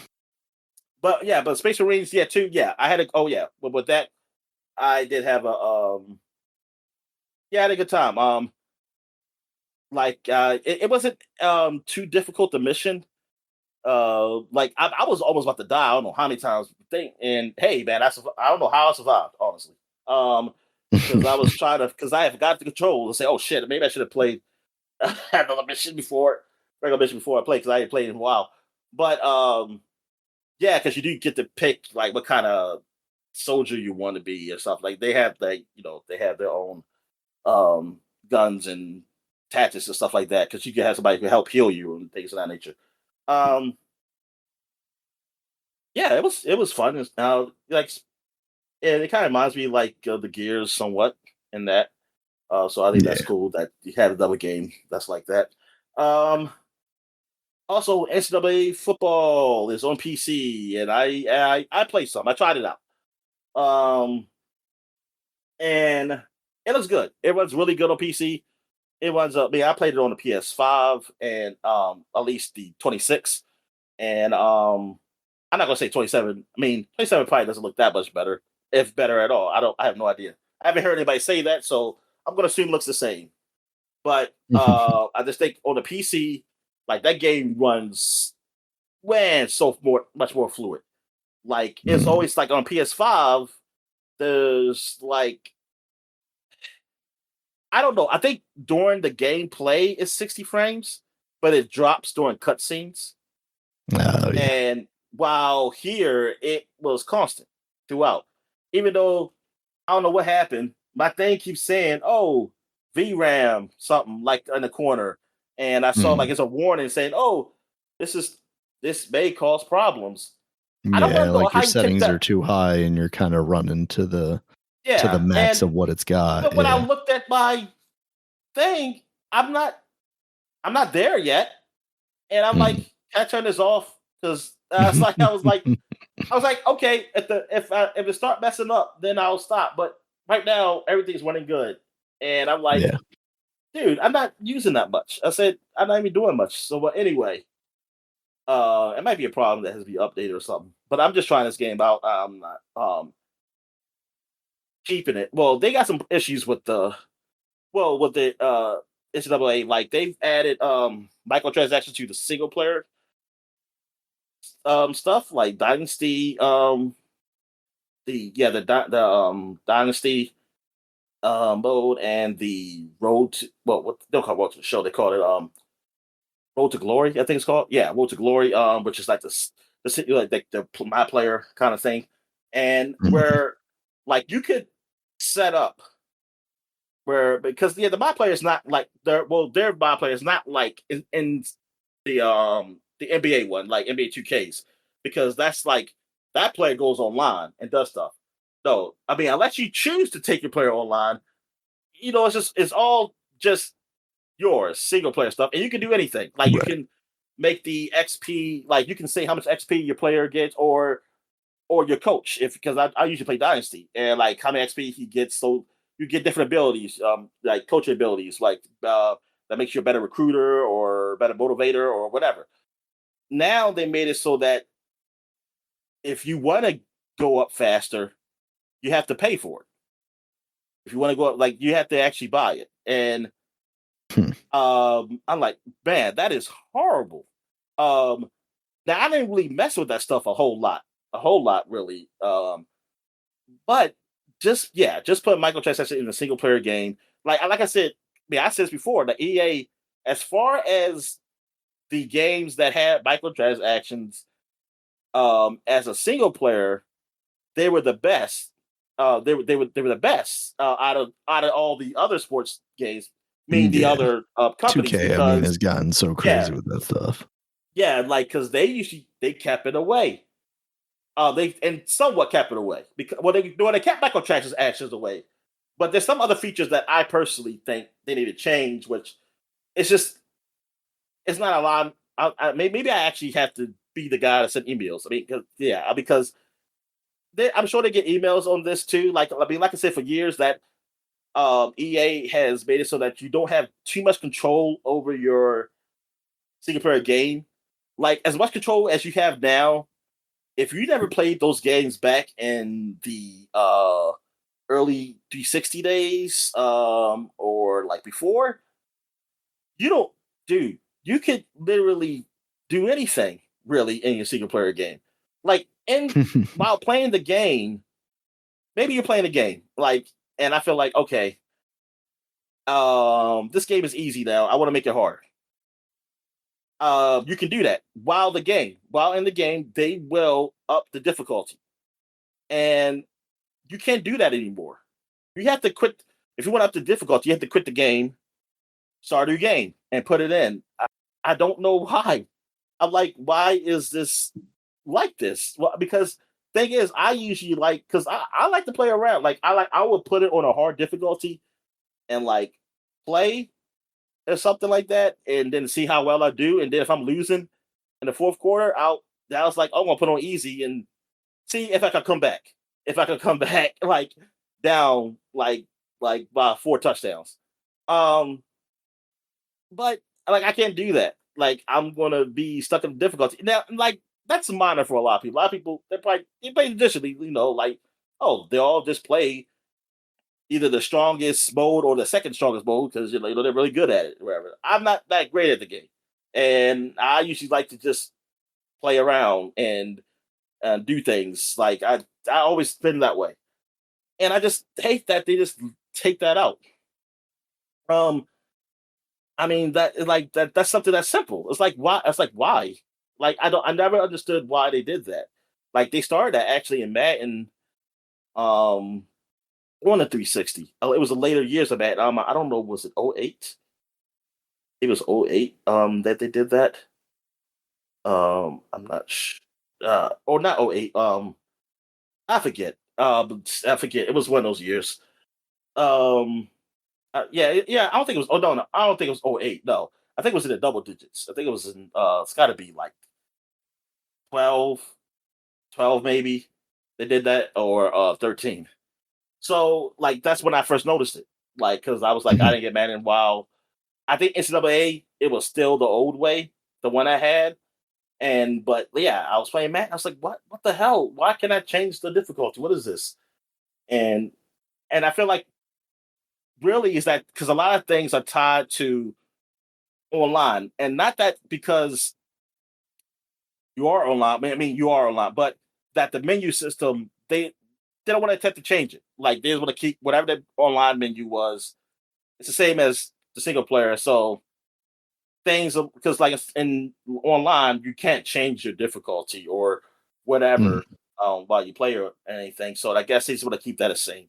But also I don't like that the trophies that you get, and I mean trophies. I'm not talking about like PSN trophy. I'm talking about the actual game trophies like Heisman or a Bowl trophy or all the other awards that they give for players. It's tied to an online account. Like you have to be online to see them. If you're not online, you can't see those trophies. And thing is, so sports games they take down, like they stop the servers on them, like they'll turn them off. So that Yeah. means if you're not, you say like, look, man, I'm not going to buy an NCAA game for a few years. I'll be good with this one. if they turn it off, you're not going to be able to see your trophies. And the thing is, I was at the point. I was trying to get to the point where I'll get like this year was probably is definitely better than the other 2 years, and Hmm. I was like, this will probably be the one I buy and I'll have for a while because it's going to have everything I want, really. Right. Like, and so, but oh, it like that sucks because I didn't notice that from the last one. I didn't even know that was a thing until I was just reading online. And I saw like someone say that's like, yeah, because it said like, so oh, so that's what that message was. What it says, like when I'm like, I had the PlayStation on rest and I can't, um, and when I go online, when I go play, they give me a warning, say like, oh, you have to connect to your EA account or you won't get trophies. I'm thinking they're talking about like the PSN trophies or their own achievement system or something. Like I didn't think that Right. was like the actual trophies. And I'm like, what? So I can't see the championships I won and stuff like that. Unless I'm connected online. Why? Like, why is that even tagged online? Now EA, they did take back the microtransaction thing. Like people complained, and so they said, yeah, we're there. They heard us, and well, they heard the folks who were complaining, and I was like, what I could, well, a good complaint, like, well, Yeah. and like that they're gonna, yeah, take it out basically, for this year. I don't know about the future years. I hope. I mean, like someone said, just complain again. Keep it going again, like the emails and stuff again, because to say like, look, man, this is a single player experience. Like this is what I play. This is why I play this game. And yeah, and this is what yeah, and this is why me and my friends, like we didn't play online. We weren't those type of gamers. I mean, like we were younger, we played against each other, but oh, like we didn't like we were didn't care. We like to do our own um dynasty modes and or my players, and we used to just talk about it, like Yeah. who we played against and stuff like that. We so yeah, it's like you just ruined that experience. It's like that's the yeah with the later generations, like in sports, like they have definitely ruined the single player. Like just because they want to, it's like we got to get money out of these guys. And it's like, dude, you don't have enough people who want to play online and play your stupid ass card games, like on MLB The Show or NCAA. Well, actually, I Never think have enough, Dominic. well, with 2K, if you're just doing like like season mode, like that's all good. Like you can, I mean, unless they changed something recently, I remember like you can just play that game and do everything you want. Like even you have even more control. Like I will give them that. But for my player though, you don't. They used to, and that's the thing. Yeah. It's not like they couldn't. There was a time when they had you could have two my players, one online and one that was just single player. And like the single player one, I could just make him like 99, and he's just the best best dude ever. Um, while the one I take online, it's different. Like the actual stuff, I have to actually play people, and if I want to buy like have certain shoes, I have to buy them. But see, and that's the thing. They want you to be like, nope. Even if you want to play single player and get those shoes or whatever, you're gonna have to put up some money or use your little tokens or whatever they give you to get a pack that you might be able to get one. Um, and yeah, that it's awful. It's awful what they did. Like just can't fun. It can be even by yourself. You just they don't want you to have fun. They say no. Nope. That's $60. That's $60 or $70 is not enough for them. Say no. We need your soul. We need your soul. All right. Oh yeah, I played some Star Fox. I mean, I played the normal mode, and I just that I got the easy ending. Mhm. On that one. I did play easy mode again, and did like I just want to do some missions that I haven't done, so I did some different paths there. It's still like a couple places I haven't done yet, so I'll check that out. but I do see there, like, yeah, the ending for the easy mode, there is like it's almost like Andros survived, while in the Oh, hard okay. mode, it's almost like he's I guess he's dead. Yeah. Which that tells you the easy mode is the actual real mode because they're not going to have another villain I in was that game. gonna This say will be because he's gonna come back in the next one. They're not gonna come up yeah, with a new exactly. villain. Yeah. It's like I don't know. I mean, shucks. Well, put like this, or they'll just remake the remake, and because so it's always going to be Andros. It's always Andros, Daniel. It's just like Bioshock games and stuff like that. It's always a lighthouse. There's always an Andros and a robot head. It's There's always always a starfighter. There's always an yeah, Andros. There's yeah. always There's always someone. a Slippy asking to help me. At the beginning. Goddamn Slippy. Um, so yeah. All right. I gotta take a quick break. Quick break. When we get back, we get to the flashback segment, All right. and we're back. So now we're flashbacking to 2016 in July. We got a new month because all we did was covers last week. So now we're gonna talk about some games that actually came out, their anniversaries. So in 2016, 10 years ago, we had. I'm trying to not go to that game yet because that's a bigger game. Okay, Song of the Deep Yeah. came Yeah. out. So tell me about this game, Daniel, because I am thinking of a game that definitely was not 10 years ago that sounds similar to So Song of the Deep was an Insomniac game. It was a side-scrolling Metroidvania where you play, I believe, as a young woman who was looking for her father and driving around a submarine looking for him under seas. If I recall correctly, it was published by GameStop, and they had like, because this is like when Insomniac was kind of like exploring their options. They'd kind of left the comfort of Sony and developing only like PS2 games, and I can't remember if this is after. I think this is after Fuse, and they were Oh, still definitely kind of 2016? like, Yeah. what's that? I say 2016. Yeah. Yeah, it was definitely Yeah, at the I can't Fuse. remember when Fuse came out exactly. Um, but they were still kind of exploring their options before they end up getting purchased by Sony. But so they had like a publishing agreement with GameStop, and this was going to be like GameStop's big first game that they're publishing, because like obviously their business at that point even was already kind of waning a little bit as far as the stores go. So they're like, okay, we'll go in this direction. Um, and it was a game that I thought was okay. I didn't end up loving it necessarily, but I was relatively positive on it, if I recall correctly. The scores generally were not great. I'm actually surprised. Like looking at the Metacritic scores, got 71, 69, and 66 on PC, PS4, and Xbox One, respectively.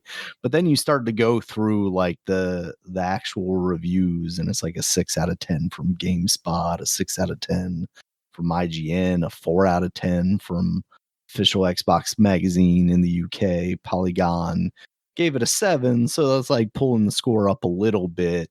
Game Informer gave it a 7. Honestly, I'm surprised they didn't give it more because they're also owned by GameStop. Um, but it was an all right game but for something coming out of Insomniac, you were expecting maybe a little more.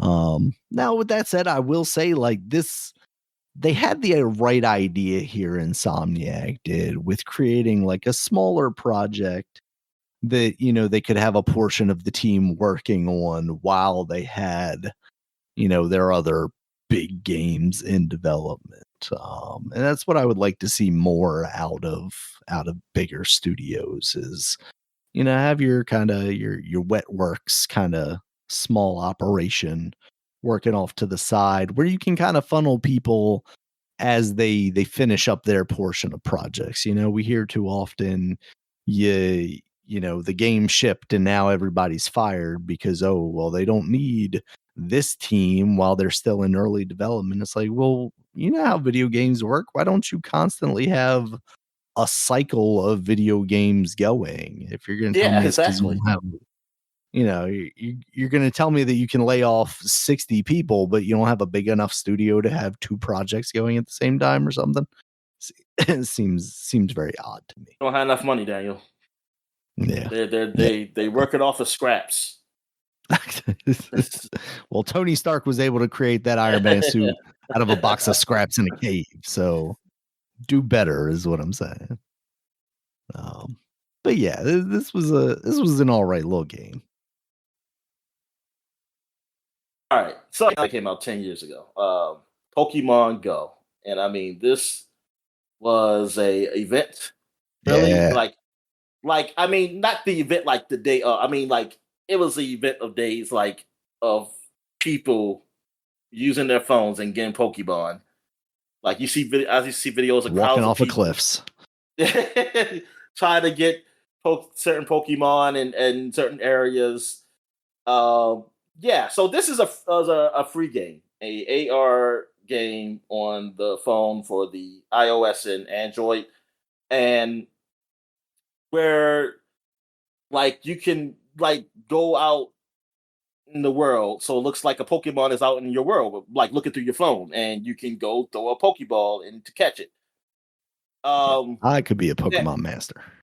yeah. So, but yeah, there was no fighting in this, right? Like there was just No, the then that's part of the problem that I think more traditional like Pokemon players had with it was, yeah, you're just going to these areas, you potentially catch the thing, and then yeah, you didn't really have battles. I think later they introduced the gym system where I think there is some level of like combat, but I yeah. think even that I mean, stuff is not that game is interactive in the different. same way.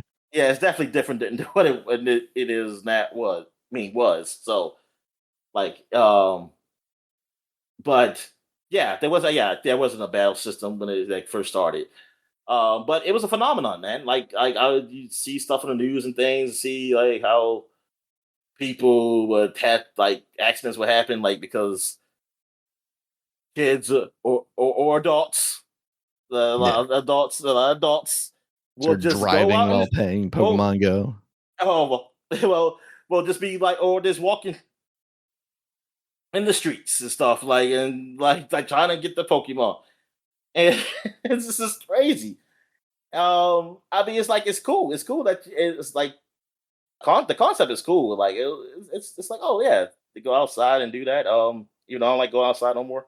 But but but people, yeah, just not being cautious. Like I get it with kids. The kids, they're not cautious even if they don't have anything in their hands or to look at. But damn, grown adults, man, it's like come on, man. It's like, dude, excuse me, I got hiccups.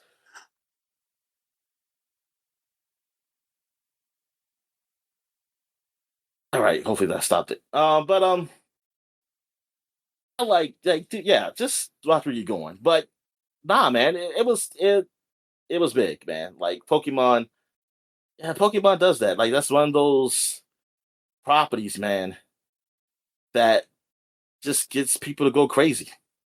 It can make people Yeah. go crazy, man. Like and so I mean on Michael Jackson and then like I guess Taylor Swift and Beyonce. It's funny how I do singers and it's Pokemon. I'm trying to think of another property that's like just makes people like just buy everything and just go crazy. But what else is there? What is something like Pokemon? Was like is there anything? I'm trying to think. Yeah. Like,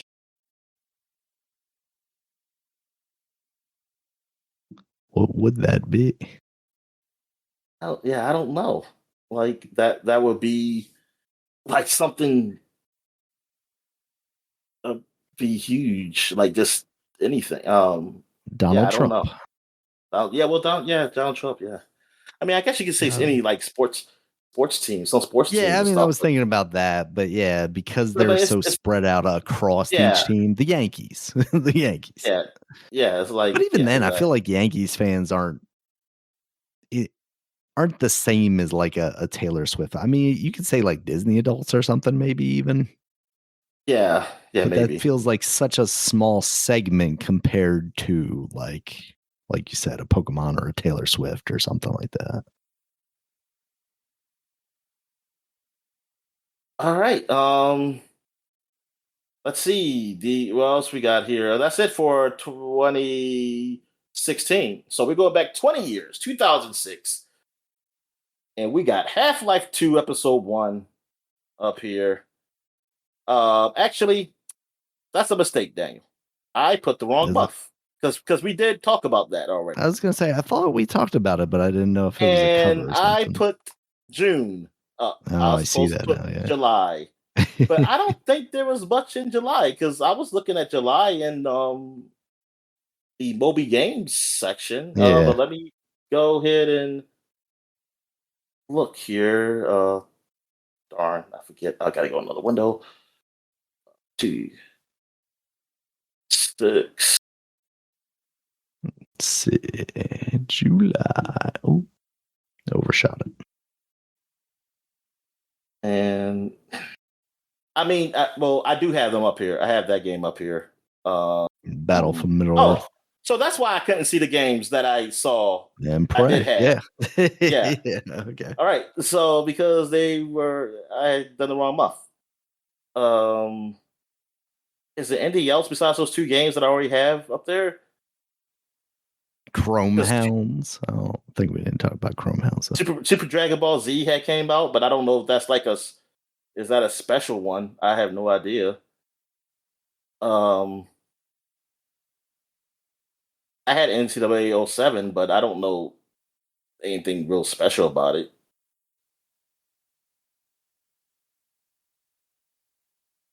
Oh, damn. That's a okay, that's past the date anyway, July 18th. So, but those dates don't, yeah, well, I ain't gonna talk about those games anyway.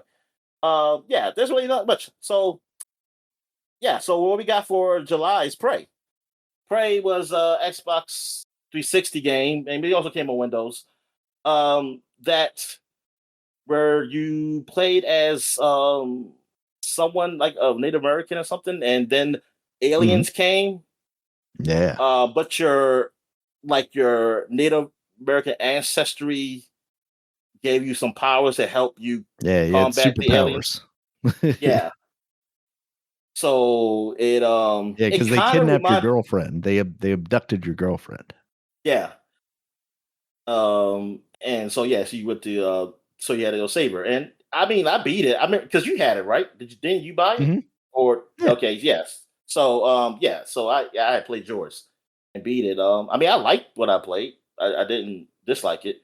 Um but like the story thing, because Turok is kind of similar, but as Mhm. far as Native American, and then they have these special weapons and stuff and everything. It's funny. Um, but yeah, but the game. I'm trying to think what was special about this game. Like, why? They had like portals and stuff. I think that Okay, for the time was like, oh, this is unique. I really feel like for me the appeal of it was it felt like a modern Duke Nukem. Like it still had that kind of like dude bro vibe to it, I even was though using the it did EdTech 4 have engine. I don't yeah. know how big Oh that was yeah, then. yeah, it yeah, one of the few games that was still using id Tech at the time. Um and I think He it was looked he was Cherokee. all He right. was Cherokee. Okay. Yeah, there's some stuff I think later in that game that they do like with puzzles and whatnot. And I want to say like Gravity that I thought was interesting. It's one of those games that like I wouldn't hate if they made a remaster of. I wouldn't mind revisiting that game. Does that original one hold up? Maybe. Um, but I'd be interested to see how that runs on a modern PC. Yeah, exactly. I mean, I just remember playing this. I did That game enjoy ever it. come out on the Switch? This they were part 2. So Prey was 2K until they I mean, then they went over to Bethesda, and Yeah. they just took the name though. Like, they literally just took the See, name look at and just that. made a whole new game. Look at that. Microsoft could have been releasing Prey on the Switch, Dominic.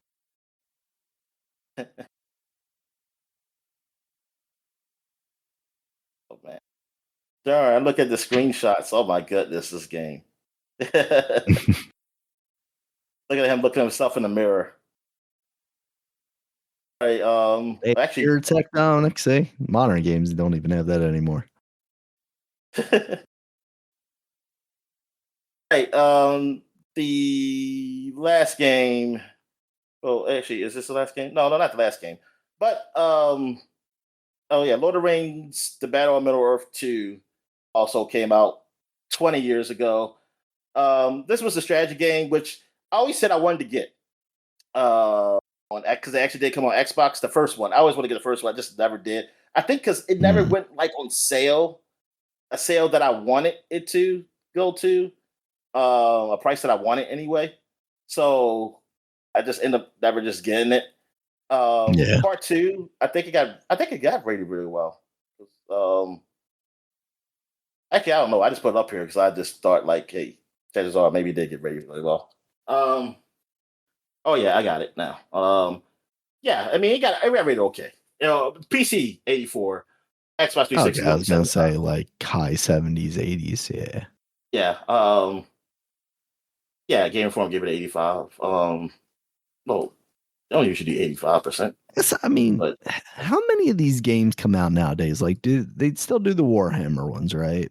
But yeah, outside of that, are we seeing a lot of tactics style games anymore? Because I'm just thinking about this as like like out of the even brand, even like I played branding. Warcraft. Which one? I mean, there's, I mean, based on PC, yes, there are a lot. And actually, I'm telling you the truth, I guess a lot of some of those games they do be on the consoles. I just said Yeah, they're digital only, and like I usually look past them, like yeah. unless it's like a known property. I'll look. Because I'm looking at this I'll and I'm look at it. like, would I hate one of these games? Like, am I over this style game now? Because like I've liked tactics games in the past, Oh, but I would it's love been to so long play since I like played one, since like Halo Wars, basically, I feel like. yeah, and like I mean I still like tactical games. I mean yeah, people are still playing. I mean yeah, obviously people are still playing. I mean Yeah, now yeah, like yeah, the yeah. big brands right now. I mean yeah, the Warhammer one is coming out. Trying to think of another big brand one like of real time tactics. Uh, I don't know. I can't think of one. I can't think of on top of my head a real time tech. I mean, if you count the, I mean, they're done differently, but it's still real time tactics. What's those games called? The Total War games. Yeah, And yeah, they, yeah. Total War. which they do have Warhammer too, but they Yeah. do like period pieces and stuff like that. So yeah, but yeah, I want something like more ease of access, Warcraft slash Starcraft type of games, and Mhm. maybe if you get search Yeah. online, that people probably tell you, but yeah, but there's none that's like been huge, whereas like we just know, I just know, like we would just know what they are, Where's and StarCraft 3, Dominic? What are these companies doing? Koreans said they ain't want no another one. Okay. They said we're good with just two.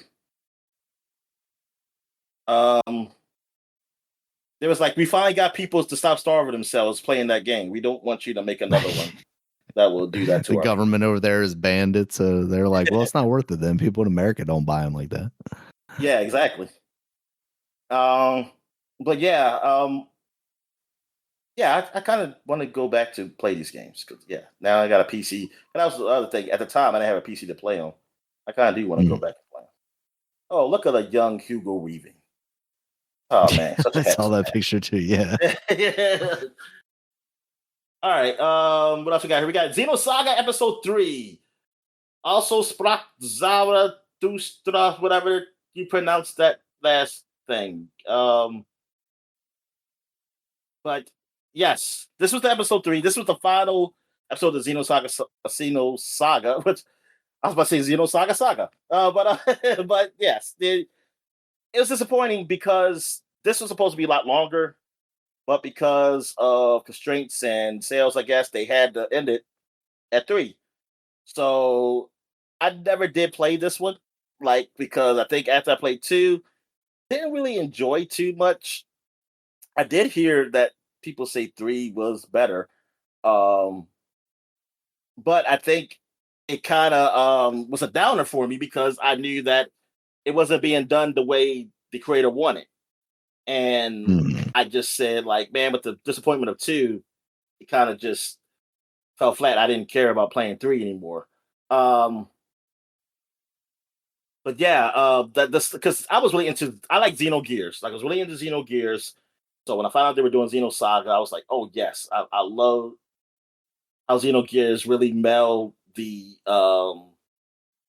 like religion into this RPG world, and like it was so good. It was really done very well, and Xenosaga really was going even deeper with that. And I don't know what the fuck going on with these other Xeno games. Can almost seem like it ain't nothing about like like the stuff I played in the Xeno type of games, like the Xenoblade Chronicles and stuff. Like I look like those cutesy animals and stuff. I was like, well, I mean, now not that they weren't, but they weren't like a big part of the game, and they're more of annoyance. Like even when other people said like they didn't like it, like there was some cutesy thing talking. It's like, oh, you're going to have a cutesy animal in an anime, or I guess it's illegal not to. But anyway, but it was more of annoying, and like so like I didn't care about. Nobody talks about that in Xenogears. I don't even remember what Xenosaga had, but I want to know like because does Xeno Chronicles even carry like what does it carry from those games Right. that like that with religion, like as far as like did they go deep in religion in that game, or is it like if it do have anything religious it's kind of basic like religion, like oh look it's a lady who's an angel or something. But like because yeah they really go philosophically deep and shit, and like like I said, this is podcast where I was listening to that they were doing deep dive in Xenogears and everything, which yeah I like those guys how they do that. But yeah man, I yeah that like I was so into this, like ready I was so ready to get into the series, man. Like Xeno was like yes, because Xenogears technically they didn't finish that game because that second disc was me reading a bunch of shit. And so I was like yes they can finally have a game and finish, but nah. Namco at the time was just Namco. They weren't Bandai Namco yet. I think that's maybe that's when it happened when they became Bandai Namco. They were like, no, there's no more money here. Finish this game up. And they just had to end at 3 because he was talking about like, oh, I wanted to be 6 games or something. I was like, oh wow. Now, if I hear somebody say some shit like that, I was like, you're an idiot. What are you doing? It's like, no, you need to, you better fix it. You better edit that shit. It's like, yeah, unless you get all your money up front, that you can do all those games, man. Do not ever plan for that. All right. All right. I think what else? Is that it? Is there something else I'm missing here? Oh yes, the blob.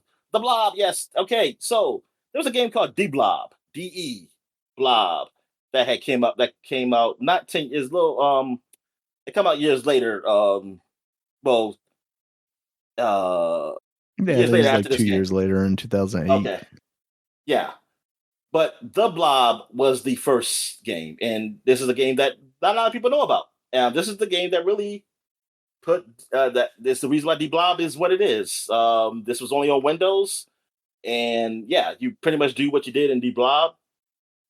And then I think the company they got bought by THQ, whatever, and that's when they changed the name to D Blob and had a like a more cartoony. And that game was re-released like a bunch of times. They had D Blob too. They had a sequel to that Yeah. game. So yeah, so this is the original one. Like I didn't even know that was a thing. So I was like, this cannot be forgotten, Daniel. So we will give the remembrance to the Blob for 20 years. 20 years ago, this game was formed to help the franchise The Blob have its little success in some years. Um, yeah, so good for them. I I want to say, was there a demo for The Blob or something? I want to know. Did I replay that game? It's funny, but I've seen They it a had it lot. at PAX East that one when we were there. I think we might have played it there Oh, a maybe little maybe bit. you played it there. Okay. Actually, I know we played it there a little bit, but I don't know if that's the only time you're thinking about. There was a demo Yeah. on the Xbox, Okay. I So think, that's. as I think well. that. Okay, that might have been the only I want to time then. say. All right, so that's it. So we're gonna take a quick break. And when we get back, we get to the gaming news. All right. And we're back. So let's get to the gaming news, Dan. So what we got? I hope it's good news All right. compared to last week, the last 2 weeks. Oh yeah, that's great news, Dominic. First up, Mario Kart Tour. That is the phone game.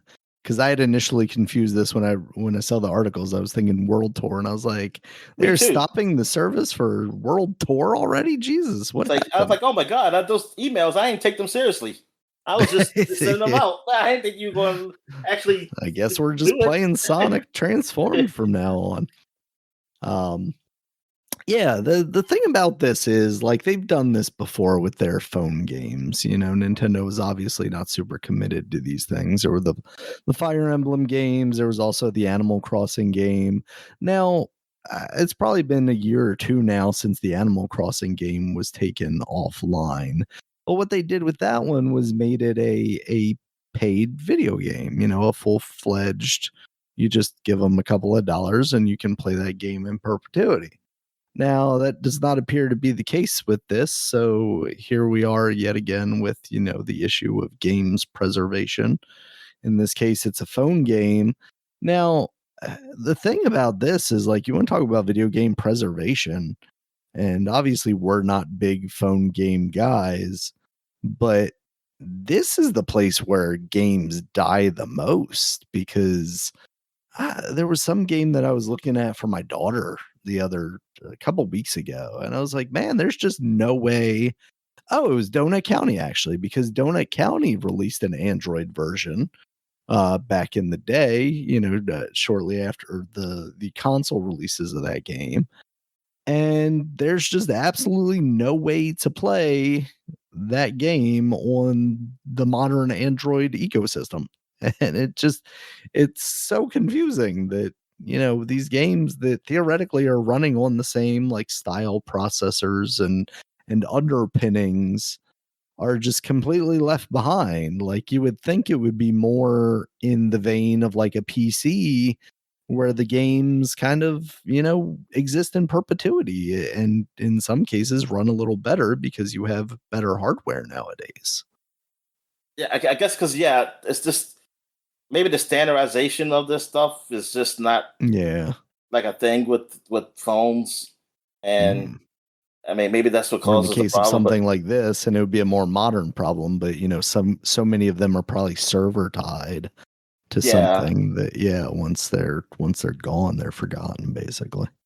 and um, see that's why we need physical. We could put the games on Send a SIM physical cards. phone game. Not on a SIM card.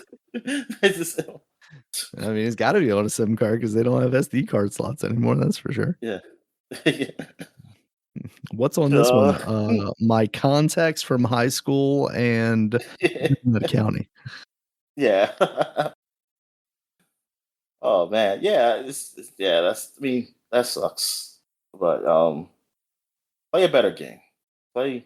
Let's It's play like I don't Mario know. Kart I was like World I'm Tour. saying play a better game like it's bad. I have no idea if it's a good game or not. That was the thing. I think I tried it back in the day, but that was kind of the extent of it. I never paid any sort of money for it or anything like that. All All right. right, Dominic. What do we got? Here's the main event and a story that we've been following for basically a month now, I guess it feels like. I mean, it's been longer than that in general terms, but kind of the expected boot that we were waiting to drop has finally dropped. Microsoft has announced that they are laying off 3,200 people by the end of fiscal year, this fiscal year, which is July 2027. As of July 6th, they have let go of 1,600 people across basically every division of the Xbox brand. So that means there will be 1,600 more eventually released. It sounds like, well, the first up, the officially announced stuff. Both Compulsion and Double Fine are going back to being independent studios. They will be allowed to keep the brands that they've created. It sucks because I feel like we didn't really get a lot under Double Fine. No, like when this happened, we were like, think about the creativity of Double Fine with the money of Microsoft. And out of that, we got Psychonauts 2, which had already been it was already 99% in development. And we got The Keeper and Kill. That's it. And those two games, and it's been like 6 or 7 years. And those two games, I'm like, man, that's like Microsoft money behind that. That's like that. Yeah. I mean, it's like it seemed like games that it could have been made. Without Microsoft money that kept that studio open while that's what they made. Yeah, exactly. It's like it's not. And no, I'm not getting mad at them because those games wouldn't have kept the studio open. That's for sure. Oh no. Yeah, because that it wouldn't have. But I'm not saying I'm mad at them or anything. I mean, yes, man, you do what you want. I mean, what you're passionate for. Like if you want to do that, I'm just saying that it's just like Microsoft, like somebody said. Well, Microsoft, they didn't get these guys for big sellers to be big sellers. Yeah, no. They got them to help fill out the Game Pass and give them some legitimacy and say like, hey, look, we're trying to fund, fun video games, creativity. But it is sad that the last thing they did is kill them for a game that's not even reviewed by the top publications. You're never gonna let this go, Dominic. I just find it weird. It's very weird. Those publications are at fault for this because they did not give publicity to kill. But yeah, it like they did like it's there. It's like what a wait. Like they got that studios like there, man. Like whatever. Now Compulsion, we did get the South of Midnight, right? Correct. Yes. Yeah, and which that's the game I need to finish. But I did enjoy. I give it that. And look. Like, I know that game is what they done with that game and what they did, and like, yeah, it's a game that's taking a chance. Like, oh man, you're not going to get a big selling, but I think that's the point of it being what it is. Is that I mean, look at what games they made before that. They made Contrast, which was like a PS4 launch title, and they made We Happy Few, which asking these guys. A lot of us expected more out of, and then once we realized what that game actually was, we were like, oh man. But once again, like, with Microsoft money, maybe they can do more. And to an extent, I think they did with South of Midnight. They did. I would say Compulsion did. Now, if you don't like it, I mean, fine. Like, I guess action wise, I think racist. I wish it was well, that's the obvious thing. But like for I just talk about the action portion of it, which is like the portion of it. Like it was an outdated feeling game. Yeah. Like that could have been better, but that's not why. Well, that's not why the Twitter people didn't like it. We know why. But like that game was fun and like, yeah, you weren't. I said I'm sorry. You like, I mean, I don't know what the expected margin was. Maybe they knew they weren't going to sell a whole lot too. That was still another game to fill out the roster on Game Pass. But I guess it just came down to like now that because other stuff fell apart because it's probably like Double Fine and Compulsion is not their fault. Like it's probably everything around them that didn't do well, it just makes it worse for them because they're not going to be big sellers, but also it's like, hey, why keep this? We need to save some money Yeah. because we invested in other stuff that probably should have been invested in, or not invest enough so that it failed. And like in it for these studios, which most likely we're never going to be sell like top billing games.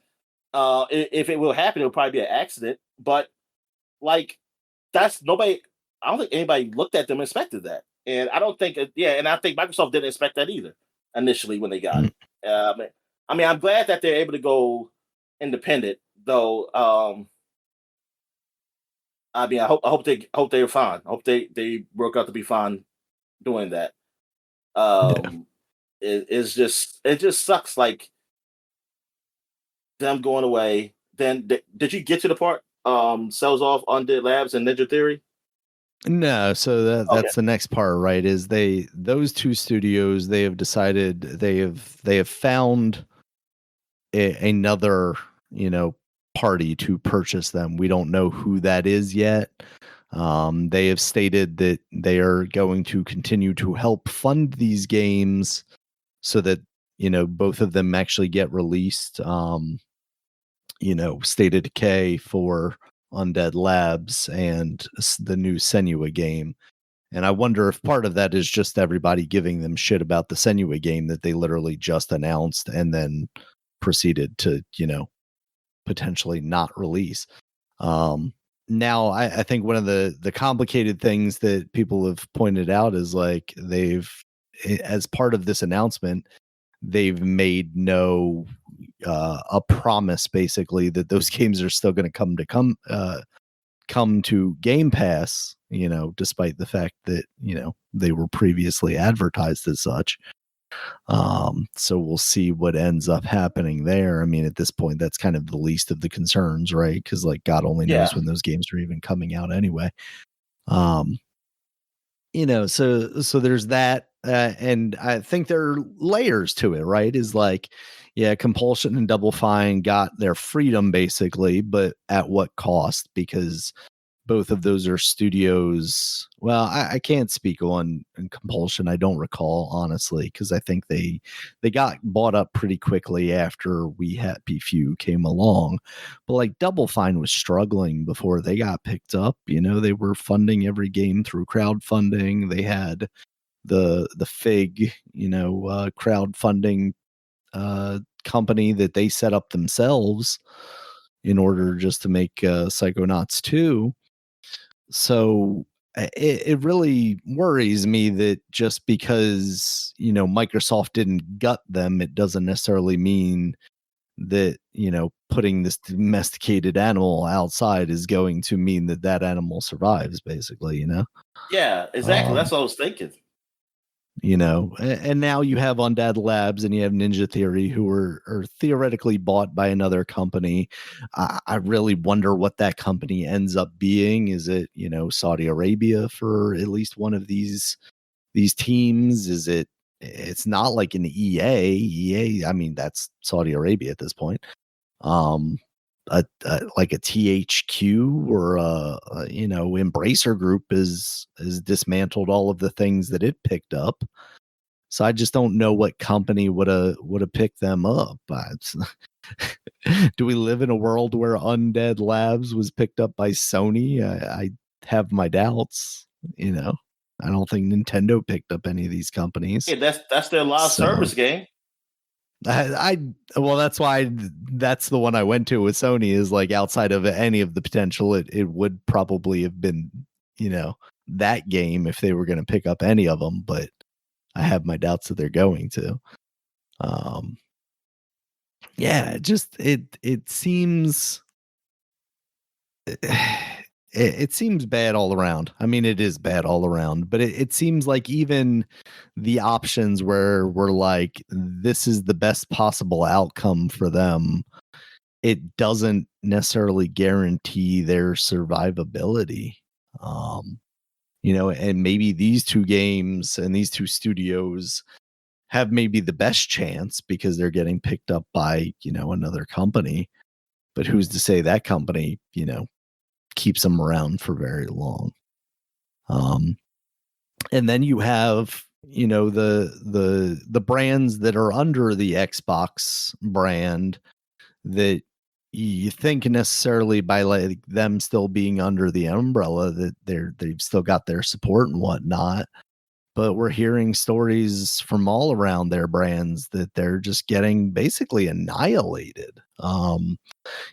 Bethesda being here in Maryland, I think there was actually a report from the state saying, that there were like 500 employees that were released there.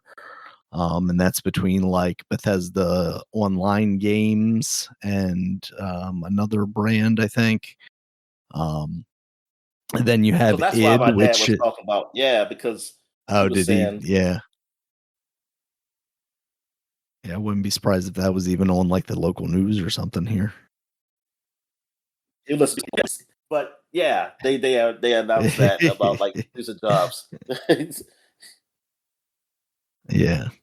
id, who falls under Bethesda technically, I think. There have been reports, and I don't know if how substantiated they have been, but basically the id tech team has been brought down from like 60 something people to literally one person. And there have been some talk like, oh no, we're still committed to id tech, but like if you literally have one person that knows how to manage that, how is that possible? Because like you got to think about it. While you don't necessarily have, well, actually you do, you have them releasing Doom, like that's an id tech game, as far as I recall. But you also have Wolfenstein. Like those guys over at Machine Games use id Tech to make their games. So what does that mean for their next game? that And that one id, person got to have a lot of work to do then. a brand that has been putting out successful games. It has been it just released the expansion for Doom the Dark Ages days after the announcement of this, day after the announcement of this. Like there was clearly no winning here. It's put out games, get fired. Don't put out games, get fired. There is no way that I can look at this, and they tried to spin it as like getting rid of layers of management because they had like 16 layers of management, and that was stopping the creative process of making video games while costing them too much money. And a lot of this can be laid on the feet of Phil Spencer, right? Like he obviously let things get the way they are. So I don't want to put this all on Asha Sharma, but I don't think they're clearly not going at this with a surgical, precision. They are chopping heads off of everything in a way of lowering as much money as possible. And I don't think that means at any point in time that the Xbox brand is in a good place, and that they have a true direction that they want to go with it. Yeah, Another I'm like, one. what's games like? Okay, if they are doing another system, what What is games are you like going to be left me? with? Yeah, and I'm hold on, you're paying for it, and yeah, and what games you gonna have? Because I guess it really comes down to the third party. I guess I'm like, well, whatever system's better and who has the more third party support, I guess guaranteed that I'll stick with them. Or Well, like, what sense does it make for any third party to strike an exclusive deal with anyone?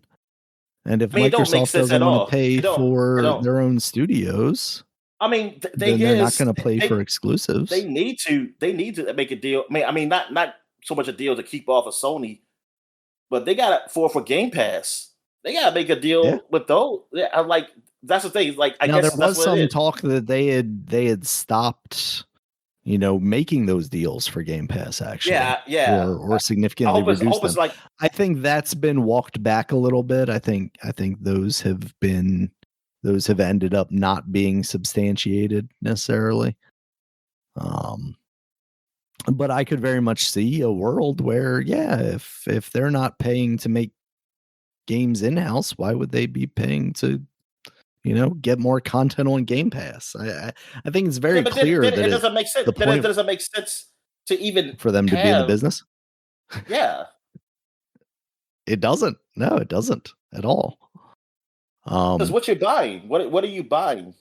well, and so that's the thing. There was a post on gaming leaks and rumors on Reddit from a Nathan Brown, who was apparently a former Edge in the UK, magazine editor. That basically Xbox's hardware and advanced technologies departments have also been gutted. Now, from the people's reaction on Reddit, it was basically like, "Who is this guy? I don't know that I trust anything he says." And I think some more trusted sources have said that that's not necessarily the case. But yeah, if you're getting rid of a lot of your games divisions, then what is the point of you releasing hardware? Right? It doesn't.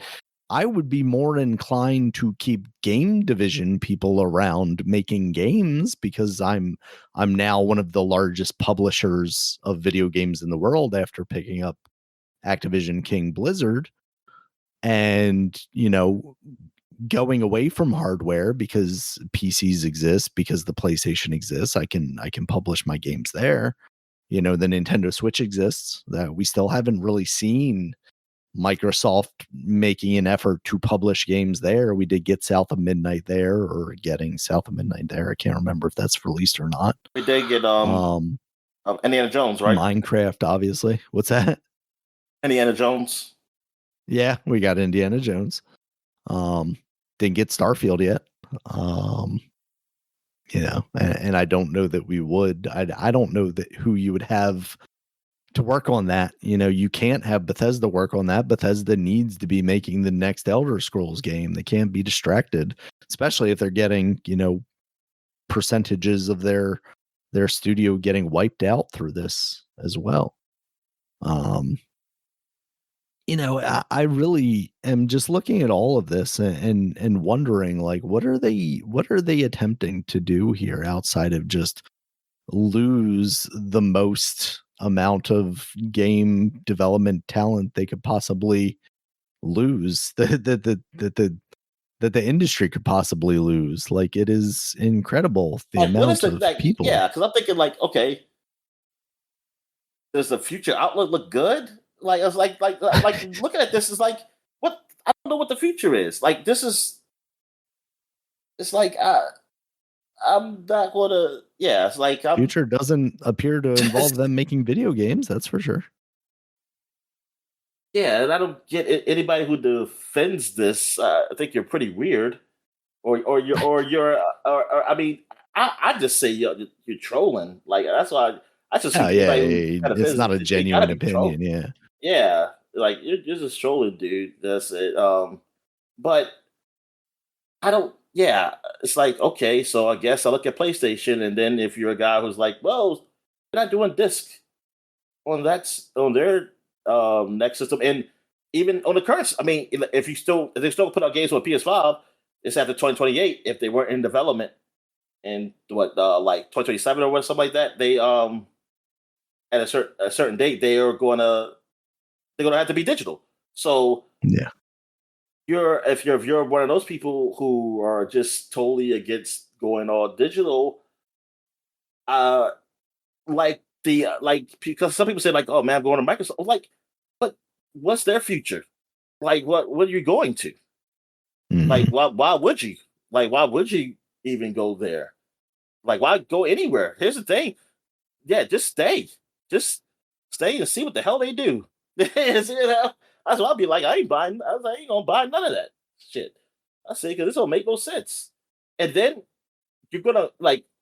you're gonna come out and like you're taking away all these studios. I don't know what your like. I don't know what your future games are now. Like I literally don't No, know. absolutely not. And Well, we have one indication, Dominic, because apparently Microsoft has basically mandated Obsidian make a new Fallout project instead of working on Avowed 2, which was in development. wow, they were gonna make It a Avowed sounds like, too. you know, I mean, obviously they should have been making a Fallout game a long time ago. Everybody wanted it, except it sounds like maybe Bethesda was blocking them from doing that and basically saying like, no, we are the ones that are going to make the next Fallout game. And it's like, I think it was Jeff Gerstmann I was listening to that was like, at some point you just have to basically, be the adult in the room and tell them, look, you guys are going to finish up Starfield and then you are going to work 20 years on Elder Scrolls. When are you going to put out a Fallout game? We are going to have Obsidian make this Fallout game because we need games right now. Yeah, And it sounds like maybe now that shit was finally dropped, but even then, how long is it going to take Obsidian to make a Fallout game? exactly. Let's say If on the these people short haven't, term, 2 years. yes, yeah, I mean, wow, I'll be shocked if they put out a decent Fallout game in 2 years. They deserve every game award ever that you could possibly But give them. that's the thing. Like Obsidian is also getting, especially because they seemingly lost a quarter of their staff. They expect them to make a game, but you just laid off their staff too. Then, like, yeah, what's the so we're gonna have these? We don't know. Like, we have very few games we know that are coming to like in the future, like any indication of something. Then you go to have these systems come out. They're gonna cost a lot. Like, it doesn't even make it. Will not really make sense. Like, this doesn't even make sense. Like, it don't like. There's nothing to get excited for. That's the thing. There's literally nothing to No, get there's excited not. for. Not from this level of, there's indie developers every day, putting out interesting stuff, but from these console makers, like these people who are going to try and sell us new hardware for their exclusive games, they've got nothing. They are, it is an embarrassment that they're going to try and sell us something next year. And we haven't even gotten to like Arkane. Arkane is another one that is apparently still on the chopping block. What I've seen, the kind of online speculation around why there hasn't been a definitive answer for them is because, they're in France and that has better, protections for employees, basically. So they couldn't Oh, I just, thought it was the language barrier. yeah, exactly. Turns out their AI translation couldn't just, translate "you're fired." And that's they're a team that is working on a licensed Marvel game, which, despite the fact that Marvel movies aren't the biggest thing in the world anymore like they once used to be, that's still a big property, and you've seen success for those games, in Marvel Spider-Man. I'm sure later this year we will see success with Marvel's Wolverine. You have a studio that and is proven and that and they can make Marvel good Rivals, games, and Marvel Rivals, yeah. even though it's mostly the boobs. It's Gunnar bait, yes, absolutely. Um, and maybe Blade turns into that. Who knows? We haven't seen it yet.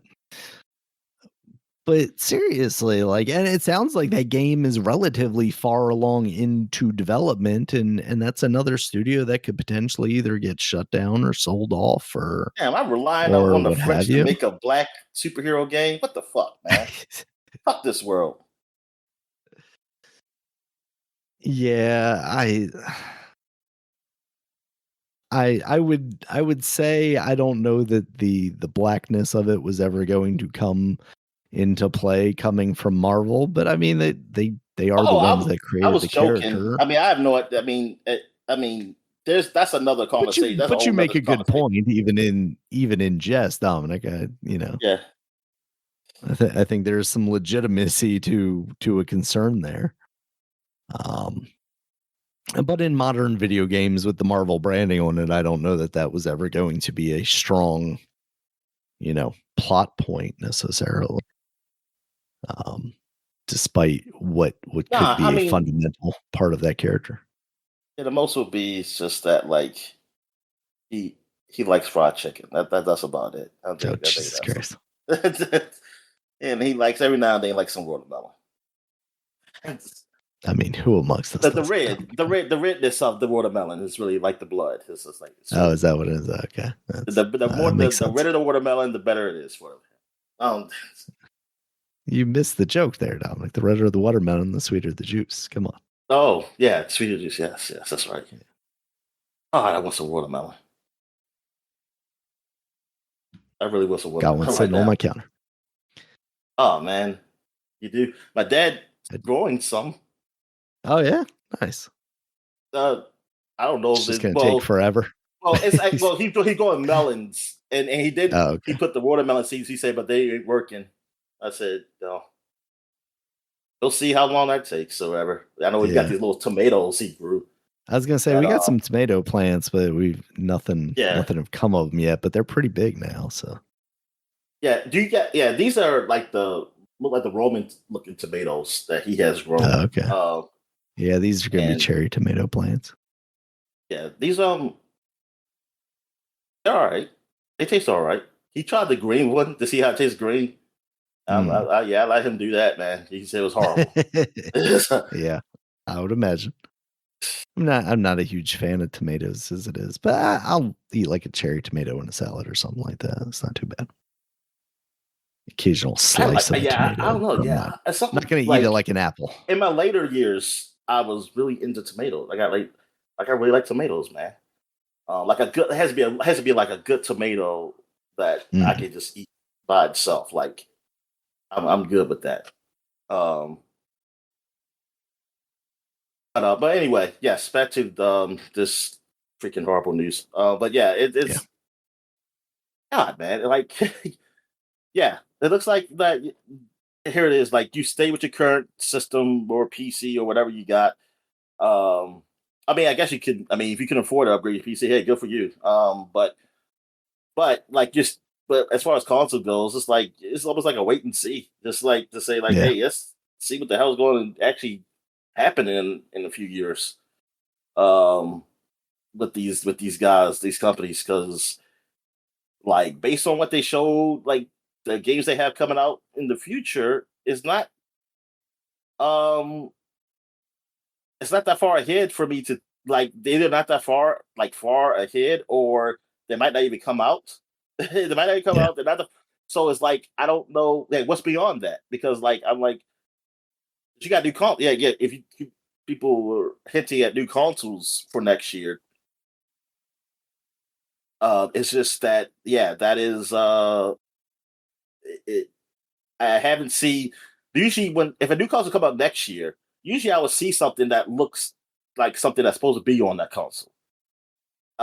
We used to see that now because now that games just come on both and just say, hey, it runs better and looks better. I guess you just go with that, but I don't see. It's no reason. Like, first of all, it's going to be too expensive, and then I don't know what games you're going to have in the next 5 years, like for those things.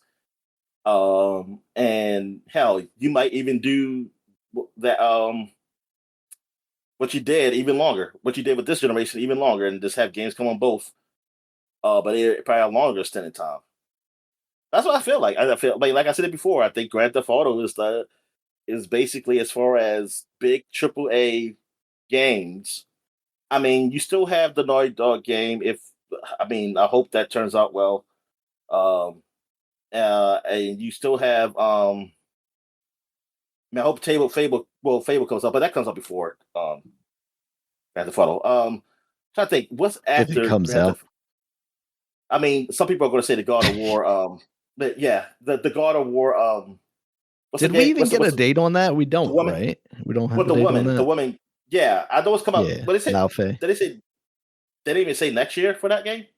Shit. I don't recall. But they did say, well, hold on, the company did say it's going to be a disc. So that means it's going to have to either be close to coming out or Yeah, something. I see here that they Yeah. confirmed a physical release, suggesting in 2027 launch. That's so funny now that we can kind of lump in when a game's releasing, whether it's coming out on a disc or not. So the Uncharted game, I mean, they're doing that God of War remake, but that's a remake, so I guess that'll be the one of the first games that's not gonna be on the disc. Probably. Unless I'll be surprised if it come out next year. That game come out next year. Yeah. Then I don't know any other heavy hitters. I mean, yes, we know they're doing Elder Scrolls, but like when is that? You know what I mean? Like I don't know when that is. Like yeah, Grand Theft Auto feel like it's the like the swan song for like huge AAA games, basically. It's like that's the last huge thing, and then after that, it's pretty fucked up. It's pretty messed up. Like the state of like game as it used to be, like just going forward is pretty bad.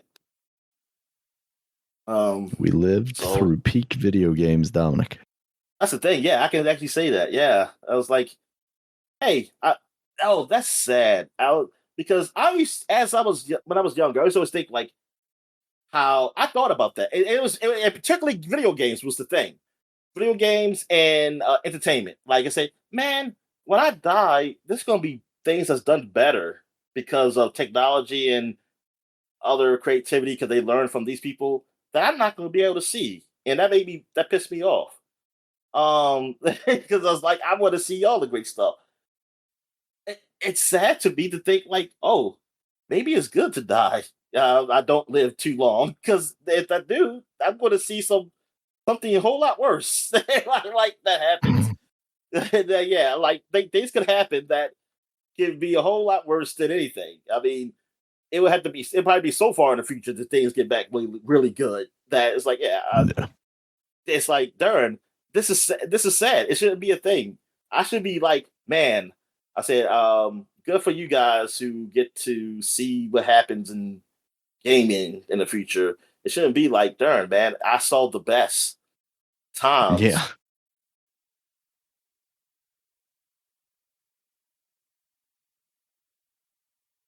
And there's really sad. It's the way they could cut back is inconceivable. I don't know how that will work.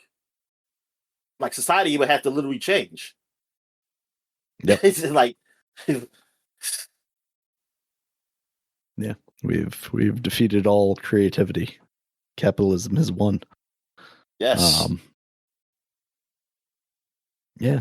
And further to like Microsoft's involvement with games, one of the people laid off was Kevin LaChapelle, who was Microsoft's vice president of Xbox platform, who had been around for 37 years and oversaw the initiatives to do backwards compatibility and cloud streaming. Not fired. He should have been retired. He's been there too long. Probably. He's made his money, hopefully. But yeah, I mean, if they aren't doing backwards compatibility, that's a negative to me. If they're moving in a direction away from prioritizing cloud streaming, that doesn't give me any hope that they're really interested in video games anymore, because like if they're not making hardware and they're not doing cloud streaming and they're not developing video games, what's left? I mean, I hope they want some younger, cheaper blood in there. Want somebody else? Want some new blood? Yes, yeah. Yeah. Oh, yeah. I mean, cheaper. I think that's the key word, Daniel. Yeah. Yeah, he's been there too long. He's amassed too much. Yeah. It's like, no. Time to go. Get out of here, Grandpa. Turns out he's only like 45. He's only No. He I started bet there 30, when he was young, Dominic. He was an upstart. 37 years, dude. You was there a freaking it's my freaking lifetime. Are you crazy? Oh no, I'm saying that like, that's a good thing. I'm just saying like it's crazy. Yeah. Like that guy's been there, like Nah, it's 30. the idea He's that you could he's stick with a been job for that yeah, long, especially exactly. in this, nowadays. Like I think that's inconceivable to most people younger than us. That's for sure. Oh, that's not gonna that'll be impossible probably now. Unless because Unless it's no, your because you company. yeah, it's your And company, even but then, even at a certain point, if yeah, it's like your yeah, company, you're going to try and sell it off for more money. exactly. That's the whole thing. You sell it all. So yeah, I don't know how. Yeah, that's because of just the times. You get the times when things were, especially like starting out, like 37 years. Come on, like Yeah. No one's going to live past 37.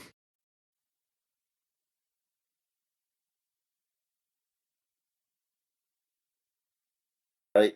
So what else is here? Oh wait, what's this about Nathan Brown?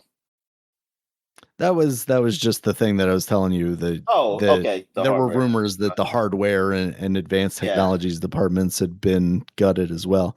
I mean, this is basically the only news I had this week. Those two I things. mean this I was had the yeah. microtransaction thing, but this was Oh, the oh wait a minute. news. I think this was something. Hold on, I think I put on my phone. Oh crap! Did I have There's this light on rumors the that whole? the Microsoft the digital thing might be happening like as soon as next week, but like in the grand scheme of things, why does that even matter if I don't give a shit about the Xbox ecosystem anymore?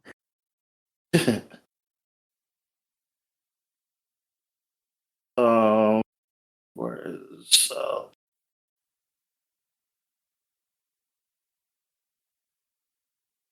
yeah, well, I already talked about EA's removing Yeah. the microtransactions. Oh, here we go. Brazil has proposed a bill with new protections for gamers. After support ends, publishers would need to either enable offline play, provide the community with tools to keep the game running, or offer proportional refunds. Publishers would have to disclose online server requirements and guarantee at least 2 years of support after launch in Brazil. Brazil is not getting any more games from Sony. Exactly. Yeah. Well, I'm not done yet. Like I love that idea. That's great. Like Yeah, we should absolutely, but yeah, it's like you said, that just I means you're need the gonna be like, United well, we States can't to say release this that. in Brazil. I need the United States to say that. Or at the very Players, least the UK. yeah, the European, yeah, the Europe groups, yeah, definitely Europe, yeah. And even then, it would be like, maybe we just don't release anything over there anymore. Players would need to That'd be be about as notified at logical as least. any of these other decisions that have been made. Players would need to be notified at least 180 days before a game's online servers are shut down. Lawmakers have also requested an investigation to Sony's plan to end physical PlayStation disc production in 2028. And I don't, yeah. Some people said, what so just don't um send games over there. And some people were saying like that's a significant market size and stuff like that. And some people saying like it's I mean it's something, but it's What if we just gave I up on think I making think video games and then we didn't but have to but they worry but about it? they but they would just that but it's not enough to make them not do that. Is that's the thing? Yeah. It's like because the numbers that the guys was saying was like I think somebody said like it's the Latino market, like they're the biggest. Yeah, but then it's still only single digits in the overall. Mhm. And yeah, because like someone says, we need a few more countries from the top 10 to take similar action. Brazil ranks only ninth among the most profitable countries for gaming industry. Got Canada above them, France, United Kingdom, Germany, South Korea, Japan, United States, and China. China's number one. Yep. I guess Even I though just they still still, think about the days when we didn't like release games in China. So like how would they be the top? But man, we've been replaced, Dominic. I know. That's what I'm saying.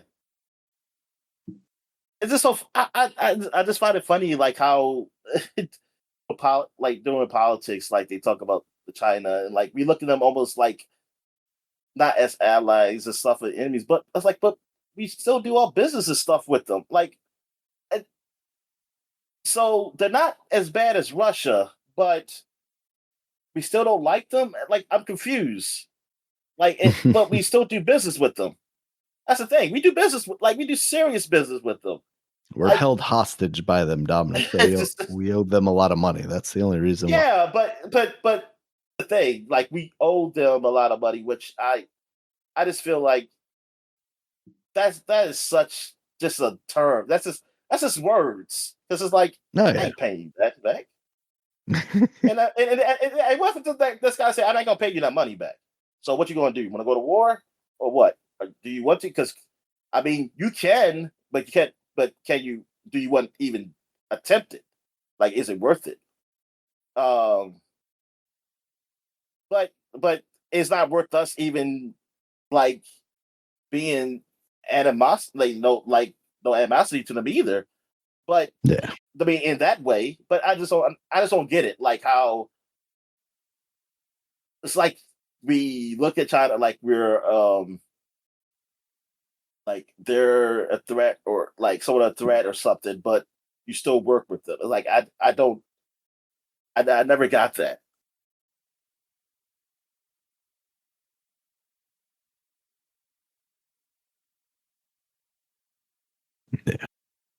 Yeah. I never understood that. Like it's weird because it's a weird relationship. Because it's like I don't generally people don't hate them. People go on vacation and shit over there. Now Russia is like another story. Yeah. It's a little more complicated.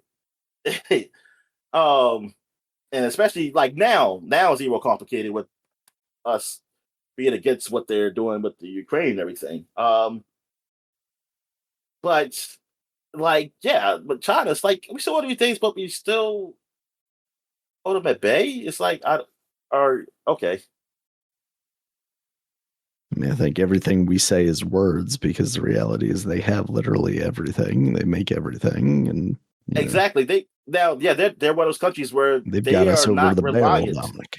Yeah, they're not they don't have to be reliant on us like No. for anything.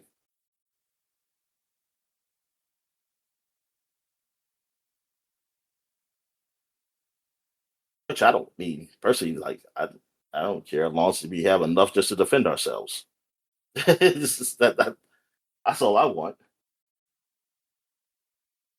Yeah. So yeah, I All mean right. that's where we are with this. Okay. So I guess that's it for today. So what new releases we got, man? We got new releases, Dominic. Speaking of Microsoft absolutely gutting id Software, we have Doom, The Dark Ages Revelations for the PC, PS5, Xbox Series X and S. It being an expansion, that means it's not on Game Pass, so you can play that game on Game Pass and then buy this. Um, you were saying, you've heard pretty positive things on it, though. I mean, that's Yeah. again not a game that I thought was a bad game. It just felt like I've had enough Doom. Yeah, I mean, I feel you on that. I mean, I definitely feel you that, especially with them telling them to make another one. And I was like, okay, Yeah, yeah, okay. yeah. I guess yeah, You keeping don't. it safe, man. And but even though I feel yeah, That's like you the said, thing. Quake. I feel like Quake. Yeah, they could just do Quake, and it's not really a huge risk. What It's if still you a first just person made a shooter. smaller Quake too? Yeah, oh yeah, that You know, also. like test the waters. Put out, like an episode, what you would consider an episode of Quake. Back in the days when it was like, Doom was composed of 3 different episodes, something like that. Um, it's so crazy to me that these companies want to play things safe by, utilizing only the biggest properties, a Doom, a Halo, so on and so forth. But they're not willing to play it safe and, develop a game that's not going to take 7 years to make. Yeah, I know exactly. Yeah, you know, Like that it's like that would be playing it safe is putting a relatively low investment into, into a game studio.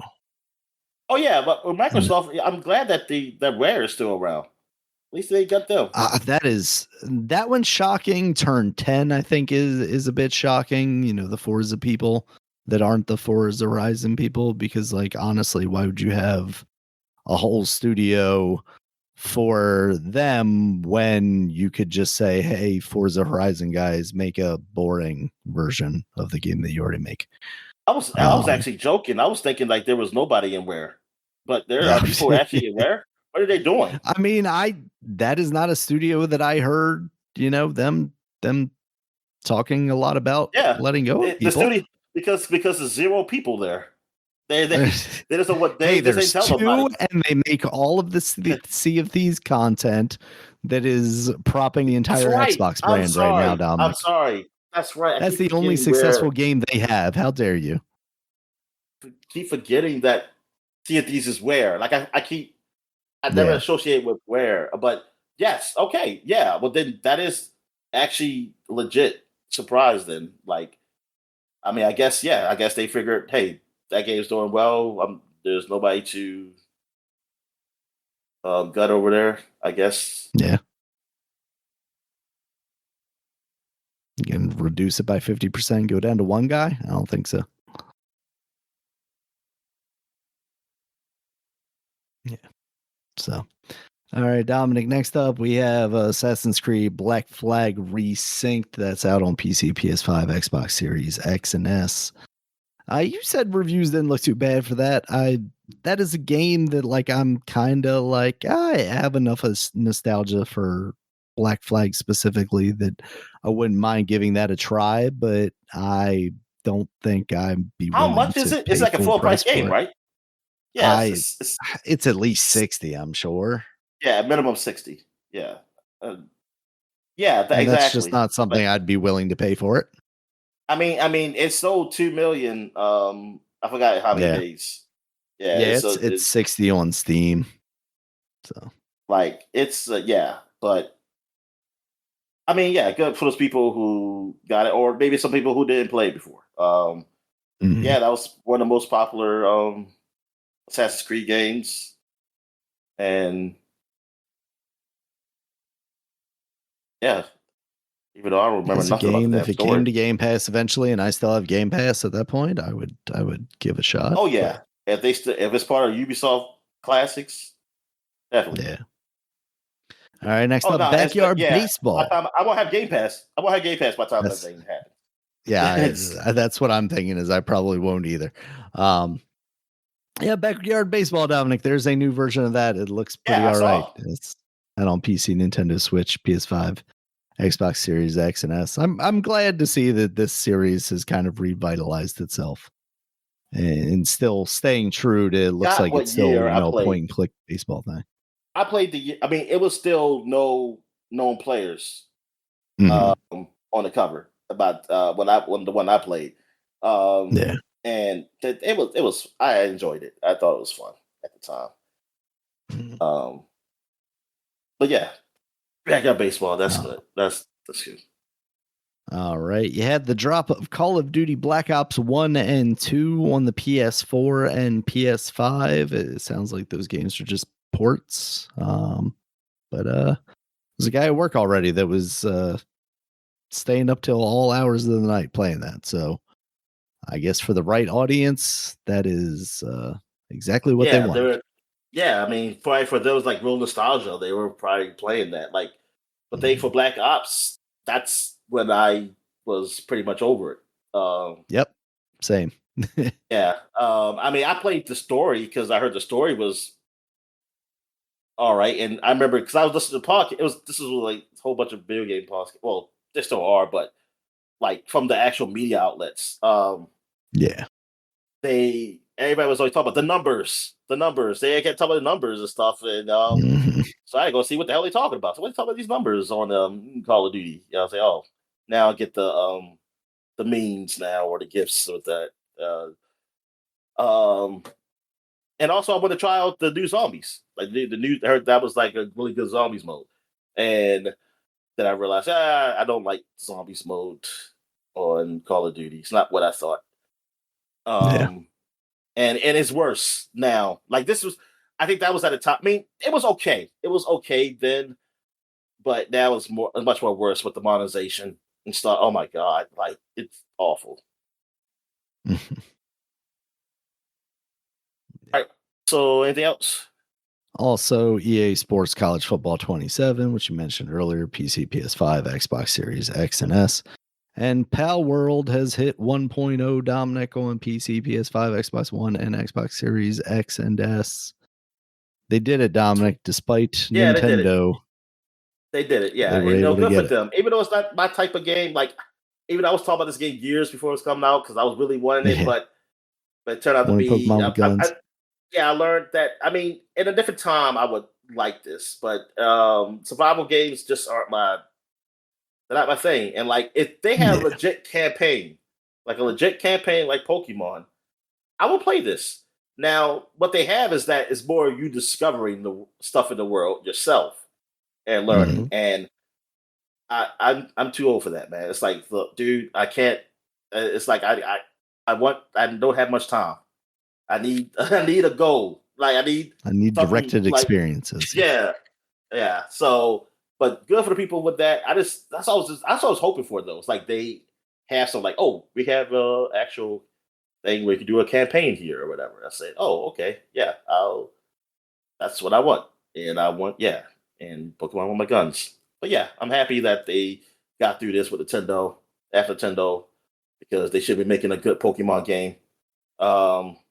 Well, they should be letting the guys who make the Pokemon game and actually, I don't know whose fault it is, but Nintendo, I'll blame Nintendo because it's under their umbrella because they can tell those guys, say, you put money, here's the money, and you put it in there and make this the best damn looking game you ever made. I mean, you ever can make on this console or whatever with the Pokemon. Yeah, if you're telling me that Nintendo has no leverage over their ability to make a better Pokemon game, then that's crazy to me. Yeah, and like it's ridiculous. And I mean, I know people can say like, why? Because they make more money. I mean, I was like, well, Nintendo didn't have to do a lot of shit with Mario. You know all the stuff they did with like Mario, like the 3D Mario and all that stuff? They didn't have to do all that. They could have saved a whole lot of money and still make some money. But it's still creative. It's like, yo, they can afford it. It's like, dude, they can put more into that. It's like that's pretty bad. It's pretty bad what that game is now. It should be a whole lot further along. Yeah. It's also just about the product that you're putting out into the world. Like you're telling me like, oh, we're happy with this half-baked trash with putting your name on it. Like that's not the Nintendo seal of quality to me. So yeah, hopefully that next Pokemon game really does something. But we'll see. We will. All right, Dominic, that's all I've got for the week. How about you? Yeah, that's all I have, man. All right. Thank you guys for listening. You can check us out on Twitter. Dominic's at DStalworth5. I'm at Regulus MB. The podcast is at Superpod, SUPAPOD. We also have Blue Sky at superpod.com, at regulusmb.sky.social, and at DinoMan at DominicStallworth.bluesky.social. We also have a website where you can find all of our previous podcasts, as well as links to all the places you can find us, including YouTube, where there is a video version of this podcast, as well as all of the audio places like iTunes, YouTube Music, Spotify, Amazon Music, and Audible. Until next time, guys, talk to you later. All right, see you.